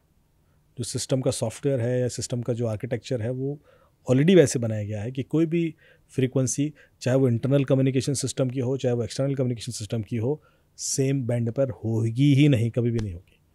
और दूसरा, वो भी इंक्रिप्टेड होगी। तीसरा, वो भी क्या कहते हैं, प्रोप्राइटरी प्रोटोकॉल्स, जैसे मैं बोल रहा हूँ, ओपन नहीं है, कोई भी जाके उसको भी इंटरसेप्ट कर ले। तो ये सारी चीज़ें ध्यान रखी गई हैं। पर फिर मैं वही रिपीट करता हूँ कि आप कितना भी कर लें, कोई भी सिक्योरिटी सिस्टम रिस्क बेस्ड ही होता है, कोई गारंटेड सिस्टम नहीं बन सकता है। और इस वजह से चांसेस की कोई ऐसी वल्नरेबिलिटी कभी निकल आए हमेशा रहते हैं। पर यदि कोई ऐसी वल्नरेबिलिटी निकल आएगी तो फिर वो एक फ्लाइट के लिए यूज़ नहीं होगी, बिल्कुल, क्योंकि जो भी कर रहा है ना वो फिर उस चीज़ को बेचेगा या कमर्शियल यूज़ करेगा, या उसका जो भी मैंडेट है, इसलिए मैंडेट थोड़ा ना होगा, उसको कोई एक पर्टिकुलर फ्लाइट से लेना देना नहीं है। उसको यदि वल्नरेबिलिटी का इस्तेमाल करके कोई फ़्लाइट ही क्रैश करानी है या कोई सिस्टम ही बैठाना है तो फिर वो उसको स्केल करेगा, और जैसे ही वो स्केल करेगा वो एक्सपोज हो जाएगा, पकड़ा जाएगा। अभी तक ऐसा कोई पैटर्न देखने को नहीं आया। मतलब इंडिविजुअल इंसिडेंट्स तो हैं हमारे पास कि भाई इसका जीपीएस मैनिपुलेट हो गया था, या रॉबर्ट ने डेमो करके दिखा दिया, जो मैंने आपको दिए इंडिविजुअल है। पर यदि ऐसा था तो फिर यूज़ करके कोई फ्लाइट क्या क्रैश हुई, तो ऐसा नहीं है आज तक। फिर मैं कर दूं, आज तक एक भी ऐसा क्रैश मेरे ख्याल से कंक्लूड नहीं हुआ है जिसमें पूरी तरीके से कह दिया जाए कि इसमें साइबर एंगल ही था। कमर्शियल फ्लाइट्स का बोल रहा हूँ। नहीं, फाइन सर, एक चीज़ मैं आपसे पूछूंगा, जैसे आप साइबर सिक्योरिटी पूरा इसमें एनालाइज करते हैं, कि एक बंदे को कितनी नॉलेज या फिर किस लेवल पे होना चाहिए, कितना एक्सपर्ट होना चाहिए ये सब चीज़ करने के लिए कि पूरे सिस्टम को, अब एयरक्राफ्ट के सिस्टम को मैनेज कर ले वो अपने हिसाब से? देखिए ये सवाल बड़ा सब्जेक्टिव है। वो जो व्यक्ति इसको करना चाहता है उसका मोटिवेशन क्या है। सर यदि आप कहो कि भाई आपको नॉलेज कितनी होनी चाहिए जो उसको कंट्रोल कर ले, भाई कंट्रोल आप एज एन हैकर क्यों करना चाहते हो? यदि आप हैकर ही करना चाहते हो तो अपने आप वो नॉलेज आप उस लेवल की डीपर स्टडी करके अचीव कर ही लोगे। अभी जो लोग वो सॉफ्टवेयर डिज़ाइन करते हैं या जो वो मैन्युफैक्चरिंग प्रोसेसेस में हैं, उनको वो नॉलेज होती है, उनको वो हर तरह की नॉलेज होती है। जैसे कि जब मैं मोबाइल मैन्युफैक्चरिंग प्रोसेस में था, and I work with Samsung, then Qualcomm, then Nokia के भी फ़ोन बनाए हमने, हर तरीके के डिवाइसेस मैन्युफैक्चर किए, तो मुझे पता होता था कि इस फ़ोन के अंदर क्या वल्नरेबिलिटीज़ हैं, मुझे पता होता था कि ये कब तक फिक्स हो जाएंगी, मुझे पता होता था कि ये फ़ोन रिलीज़ हो रहा है तो अभी इसमें कोई वल्नरेबिलिटी ऐसी भी है जो शायद फिक्स नहीं हुई है, पर ये प्रेशर में रिलीज़ तो हो गया, अब आगे इसको फिक्स करके पैच डाल देंगे। फ्लाइट के संग ऐसा नहीं होता, ओके, क्योंकि mobile is a different device all together. Mobile में ऐसा रिस्क लिया जा सकता है कि चलो कोई पर्टिकुलर सिचुएशन में कैमरा हैंग हो जाता है तो भी फ़ोन रिलीज़ हो जाएगा, क्योंकि वो सिचुएशन 10,000 में से एक बार आएगी। लेकिन फ़्लाइट में वो 10,000 में से एक बार वाले पॉसिबिलिटीज़ को आप सीरियसली ही लेंगे और उसको इतना रिड्यूस करेंगे कि वो 1 करोड़ में एक बार हो जाए या 10 करोड़ में एक बार हो जाए, और उसके लिए सारा प्रोटेक्टिव गार्डिंग करेंगे। तो जो लोग वो सॉफ्टवेयर डेवलप करते हैं वो टेस्टिंग इस तरह की करते हैं कि उस तरह के चांसेस मिनिमम होते चले जाएं। चाहे फिर वो एक रिबिट जो स्क्रू लगता है ना फ्लाइट में बाहर कवर पर, उसकी भी रोबस्टनेस टेस्टिंग इतनी हद तक होती है क्योंकि हर एनवायरमेंटल कंडीशन के लिए तैयार होता है, वरना आप सोचो तो ऐसे ही स्क्रू से कसा हुआ। हाँ सर, मतलब जनरली लगता है कि यार ये तो निशान से पड़े हुए हैं इस पे, यार ऐसे ही लग रहा है। आप देखो जो वो टेक्नोलॉजी भी इतनी कॉस्टली है, आप वो टेक्नोलॉजी कहीं और नहीं देखेंगे, बस में नहीं देख सकते आप, क्योंकि वो कॉस्टली टेक्नोलॉजी है। वो ऐसे नहीं डिज़ाइन की गई है कि जब आपने वो कवर लाया या जो अंदर के ऊपर जो मेटल कवरेज है उसको कैसे कसा गया है कि एयर गैप ना हो, क्योंकि यदि एयर गैप रहेगा तो वो धीरे धीरे धीरे धीरे वो बढ़ सकता है। बिल्कुल, कोई एयर गैप नहीं रहेगा और इतना लाइट वेट भी रहे, वो इतना भी टाइट नहीं कर सकते आप कि हैवी हो जाए। exactly. क्योंकि वो एक छोटा छोटा आउंस का जो वेट है that will begin a big. तो वो जो रिबिट के वेट से लेकर रिबिट की फिक्सिंग तक की टेक्नोलॉजी इतनी कॉस्टली है। तो आप ये नहीं कह सकते कि जो कम्युनिकेशन सिस्टम है वो कोई वल्नरेबिलिटी इस तरह की छोड़ देंगे। आप कितना भी नॉलेज गेन कर लें उससे फ़र्क नहीं पड़ेगा। हाँ, लेकिन जब आप हैक करना ही चाहते हैं तो फिर आप उस एंगल से स्टडी करना शुरू करते हैं एंड इवेंचुअली सिर्फ सॉफ्टवेयर हैक करके नहीं होता, मल्टीपल चीज़ें हैक होती हैं। देखिए, जैसे मैं जो साइबर अटैक की भी हम बात करते हैं तो मैं हमेशा कहता हूँ कि साइबर अटैक एक स्टेप प्रोसेस नहीं है। और मैंने एक बार शायद बताया भी था कि 5 स्टेप का प्रोसेस है और कैसे कैसे होगा। पहले रेकी करोगे, वल्नरेबिलिटी निकालोगे, फिर देखोगे कौन सी वल्नरेबिलिटी एक्सप्लॉइट हो सकती है, फिर उसके लिए पेलोड तैयार करोगे, फिर आप अटैक करोगे, उसके लिए थोड़ा सोशल इंजीनियरिंग यूज़ करोगे, फिर एक्सप्लॉइट करोगे। तो ये सारे जो प्रोसेस हैं ये यहाँ पे भी यूज़ हो सकते हैं, पर उससे पहले आपको एक ऐसी कोई वल्नरेबिलिटी तो चाहिए, फिर आप ये पूरे स्टेप एग्जीक्यूट करोगे। हो सकता है किसी वल्नरेबिलिटी के लिए आपको कोई ग्राउंड स्टाफ की ज़रूरत पड़े, तो आपने ग्राउंड स्टाफ को मैनिपुलेट कर लिया, कन्विंस कर लिया कि आप ऐसा कुछ कर देना ताकि इसके चांसेस बढ़ जाएं। फिर आपने पूरा एंट्री प्रोसेस अंदर पहुंचने का कि आपको वही सीट मिले, वहीं आपको बिठाया जाए, वो डिज़ाइन किया। फिर एक लेवल और जाके आपने शायद अंदर अपने बंदे प्लांट किए। तो you have to add lots of things, then only you can exploit also that vulnerability. हो सकता है आपको लगे कि आपको तो अब ऐसे 10 प्रोसेसर की ज़रूरत है तब जाके आप डॉस अटैक कर सकते हो उस पर, न कर नहीं सकते। तो अब 10 प्रोसेसर आप लेके जाओगे तो आपको वैसे ही चेकिंग में पकड़ लेंगे। तो आपने कहा कि मैं 40 बंदे बिठा देता हूँ अंदर और उनको एक एक डिवाइस देता हूँ and then we will have clustered network and उससे हम ऑपरेट करेंगे। पर ये सब करने के लिए आप देख रहे हो आपको कितने स्टेप बढ़ गए। exactly, तो it's not a 1 person entered hacked and, ऐसा नहीं होता। वो सारी चीज़ें पॉसिबल है, लेकिन again the system is designed that the possibility और probability of getting it happen is very very fine. Sir एक पॉइंट सवाल आया इसमें, क्या हमारी जो फ़्लाइट्स हैं इंडिया की, इवन तो बहुत पुरानी फ़्लाइट्स भी कुछ आती है, क्या वो रेगुलरली ऑडिट होती हैं कंसिडरिंग के साइबर सिक्योरिटी के एंगल से? साइबर सिक्योरिटी के एंगल से तो नहीं होती प्योरली, लेकिन सिक्योरिटी चेक्स तो होते हैं। उनके मेंटेनेंस के जो कंप्लायंसेस हैं वो तो पूरे होते हैं। तो उनके जो कंप्लायंसेस हैं पीरियडिकली होते हैं। कुछ कंप्लायंस चेक्स होते हैं जो हर फ्लाइट लैंडिंग के बाद होगा, जो फास्ट होते हैं, क्विक हैं। कुछ हैं जो एक पीरियडिकली होते हैं कि हफ्ते भर में होगा, 15 दिन में होगा। जो लॉन्ग रूट की फ़्लाइट होती हैं उनके अलग तरीके से चेस्ट होते हैं, जो शॉर्ट ड्यूरेशन की होती हैं उनके अलग तरीके से होते हैं। फ़्लाइट की जो डिज़ाइन है, कैपेबिलिटीज़ हैं, उनके हिसाब से कंप्लायंस चेक बदल जाते हैं। तो ये अपने आप में एक वास्ट डोमेन है एंड तब जाके and there are experts who do this. तो एयरपोर्ट सिक्योरिटी या एयरप्लेन सिक्योरिटी अपने आप में एक बहुत बड़ा डोमेन है। बट सर मेंटेनेंस की आपने बात की, मेंटेनेंस तो चलिए फिजिकली आपने देख लिया और थोड़ा बहुत सॉफ्टवेयर भी उसमें आ गया, बट साइबर सिक्योरिटी के एंगल से, क्योंकि हम जैसे आज बात कर रहे हैं कि ऐसे अटैम्प्ट्स हुए हैं पहले, प्लस हमारे पीछे ऐसे कंट्रीज़ है, इधर पाकिस्तान, चाइना और भी, मतलब मान लीजिए जो हैकिंग अटैम्प्ट्स हमेशा करते रहता है। वो मतलब फ्लाइट पे करेंगे नहीं, वो that's a different thing. But again हमारे पास जो पॉसिबिलिटीज़ है, हम कहते हैं कि प्रोबेबिलिटी है बहुत कम है, नेग्लिजिबल है, बट देर आर चांसेस कि कुछ हो जाए। तो उसमें क्या साइबर सिक्योरिटी के एंगल से हमारे पास ऑडिट नहीं होने चाहिए? होने चाहिए मेरे ख्याल से। तभी ये चीज़ें डिस्कशन होना शुरू हुई। जो एयरपोर्ट सिक्योरिटी समिट थी वो इसीलिए था। एंड आई वाज, तो मैं पिछले 5 साल का पैटर्न बताता हूँ। 2000 कोविड से पहले मैं पहली बार गया था 2019 में। तब जो डिस्कशन पॉइंट्स थे बिल्कुल अलग थे, और फिर अभी 2023-24 में discussion points were more toward cyber. दोनों तरह के डिस्कशन, एयरपोर्ट सिक्योरिटी का अलग हुआ क्योंकि एयरपोर्ट ज़्यादा हैक हुए हैं। एयरपोर्ट में तो प्रूवन बिल्कुल सर, केस स्टडीज़ हैं जहाँ पर हैक हुआ और सब हुआ। और हर जगह के हुए हैं, यूएस से लेकर जापान तक हर जगह इंसिडेंट हुए हैं। तो ऐसा भी नहीं कि कोई country specific security maturity model अपना लिया जाए कि साहब ये कंट्री में तो आज तक नहीं हुआ तो यही फॉलो कर लेते हैं, ऐसा भी नहीं है। तो उसको लेकर रिसर्चेज हो रही हैं, सिस्टम अपग्रेड हो रहे हैं। प्रॉब्लम एक जो एक ट्रेडिशनली देखी गई कि हमारे यहाँ जितने भी इंडस्ट्रियल सिस्टम्स हैं वो सिक्योरिटी को लेकर डिज़ाइन हुए ही नहीं थे, जिसको हम ओटी सिस्टम बोलते हैं, ऑपरेशन टेक्नोलॉजी।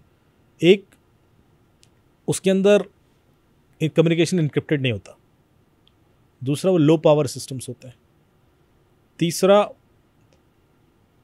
एक्सपोज्ड होते हैं, हिरार्कियल एक्सेस नहीं होता। जैसे कि आप आईटी सिस्टम्स में तो आप मल्टी फैक्टर ऑथेंटिकेशन भी कर लोगे, फिर उसमें भी जो AAA authorization accounting and AAA server होता है, जो एक्टिव डायरेक्टरी सर्वर होता है,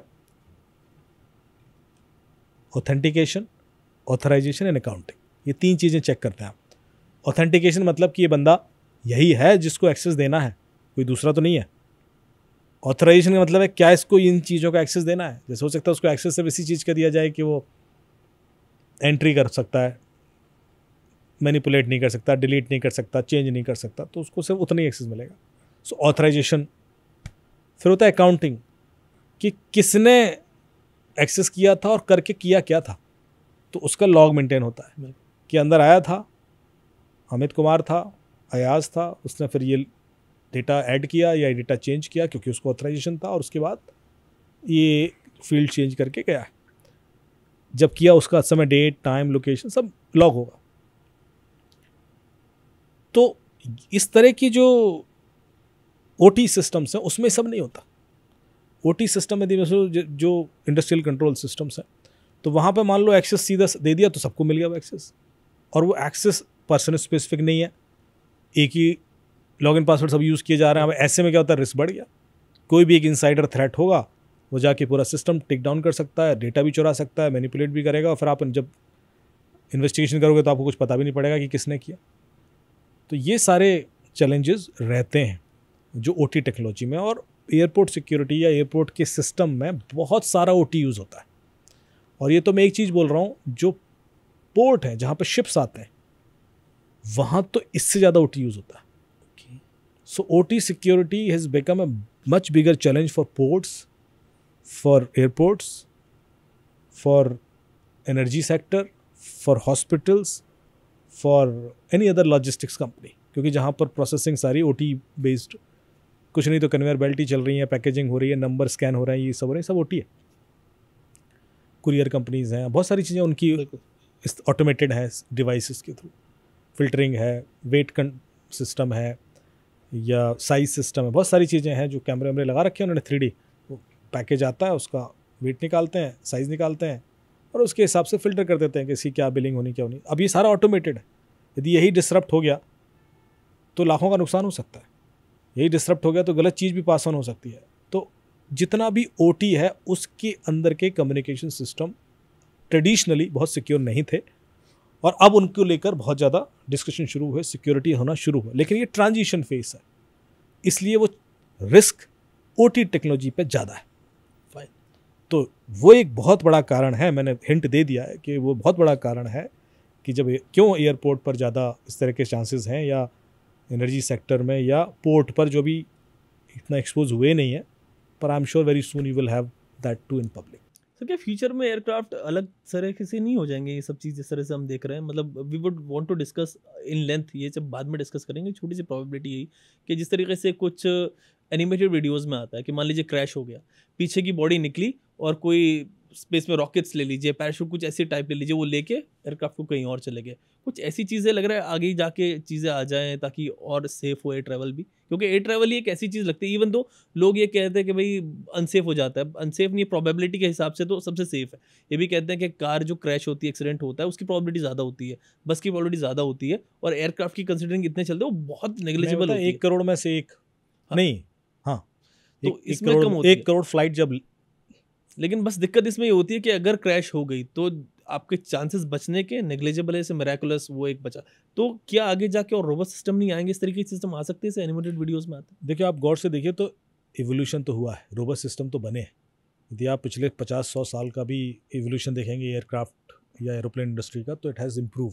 पहले का साइज़, पहले के नंबर ऑफ़ लोग जो उसमें जा सकते थे, पीपल, फैसिलिटीज़ जो उसमें हो सकती थी, हर चीज़ इम्प्रूव हुई है। और उसके बावजूद ही रोबस्टनेस भी बड़ी, जो इंसिडेंट है वो भी कम हुए। तो वो तो इम्प्रूव होगा ही, वो आगे भी होगा। अगले 5 साल में हमें ज़्यादा इम्प्रूवमेंट देखने को मिलेंगे, 10 साल में। लेकिन मैं इससे बड़ी बात बोल रहा हूँ, हो सकता है कि 30 साल में एरोप्लेन ही गायब हो जाए। We will find some new method of transportation. ये ज़्यादा बड़ी इवोल्यूशन होगी। क्योंकि मैंने जब मूर्स लॉ आपको बताया था, तो आपसे कहा था कि जब इवोल्यूशन होता है ना, तो पहले लीनियर होता है, फिर एक्सपोनेंशियल हो जाता है। तो लीनियर में हम प्रेडिक्ट कर पाते हैं कि आगे ये हो जाएगा। तो आप जो कह पा रहे हैं ना, ये प्रेडिक्टिव पॉसिबिलिटीज़ हैं जो होंगी। वो क्या एनर्जी को मैटर में मैटर को हाँ, एनर्जी में मैं ऐसे ही कुछ कह रहा हूँ। मैं कुछ ऐसे ही कह रहा हूँ कि कुछ ऐसा हो जाए कि जो हम प्रेडिक्ट नहीं कर सकते हो, कि वो इस लीनियर इक्वेशन में था ही नहीं, वो तो अचानक से आ गया। अब क्वांटम तो अचानक से कुछ भी कर बदलेगा। तो ये जो पॉसिबिलिटीज़ हैं ये ज़्यादा हो जाएंगी in next few years, because हम वो एक्सपोनेंशियल कर्व में पहुंच गए हैं। अब वो हर महीने, हर 6 महीने में आपको कुछ ऐसा सरप्राइजिंग आउटकम देगा लाइफ का। जैसे न्यूरो साइंस आ गया, तो उन्होंने कहा साहब मोबाइल ब्रेन का पार्ट बन गया, या हमारी बहुत सारी एक्सपर्टीज़ बढ़ा दी, हमारी रिस्पॉन्सिव फंक्शनलिटीज़, हमारी विजुलाइजेशन पर्सपेक्टिव, हमारे सेंसिंग कैपेबिलिटीज़। तो हम एक आधे रोबोट और आधे इंसान टाइप के इंसान हो जाएंगे। ये ज़्यादा प्रिडिक्टिव चीज़ें लग रही कि ये तो हो गई, क्योंकि न्यूरो साइंस पे काम चल रहा है। पर मेरे को कुछ ऐसा हो जाए जो हम प्रिडिक्ट ही नहीं कर पा रहे। हो सकता है सर मैं अगर सेंस करने लगूँ फॉर एग्जांपल आपकी बात से, तो जैसे मैंने ये बताया इस तरीके से, तो मैं रैंडमली बोल दिया कि हम वहाँ यहाँ ना भी हो के वहाँ मौजूद हो और वहाँ पे वो उसी काम तरह कर रहे हैं। मैं जब आपसे क्वांटम फिजिक्स डिस्कस करूंगा, हमने एपिसोड्स भी टीज कर दिए अपने आगे। हाँ, तो उसमें मैं यही डिस्कस करने वाला हूँ कि क्वांटम फिजिक्स की 3 main properties: quantum superposition, quantum entanglement and quantum tunneling. Quantum tunneling is what we are talking about. ठीक है सर, मतलब हमने थोड़ा सा टीज किया और बात करेंगे इस पे आगे आपके साथ दूसरे एपिसोड्स में। आज के लिए सर थैंक्स, आप शॉर्ट नोटिस पे आपने कनेक्ट किया हमसे। So much. एंड व्यूअर्स से हम कहेंगे कि भाई आप भी मतलब पॉडकास्ट देखें, शेयर करें, बिकॉज आपके लिए ये सब चीज़ें और आपके लिए इन्फॉर्मेशन जो अमित सर लेके आते हैं, देते हैं आपको, और सिर्फ आपके लिए ही नहीं बल्कि आपकी पूरी फैमिली के लिए सर ये है, रिश्तेदार जितने हैं उनको आप शेयर करें ये सब चीज़ें, बिकॉज आपके बेनिफिट के लिए, और हमारा भी मोटिवेशन इससे बना रहता है। हाँ, देखिए व्यूज़ नहीं आएंगे तो हम बंद कर देंगे। तो इसलिए आप please keep sharing. Thank you so much for your love and support. My blessings are always with you. Be safe, खुद को सुरक्षित रखिए, अपने राष्ट्र को सुरक्षित रखिए। Thank you.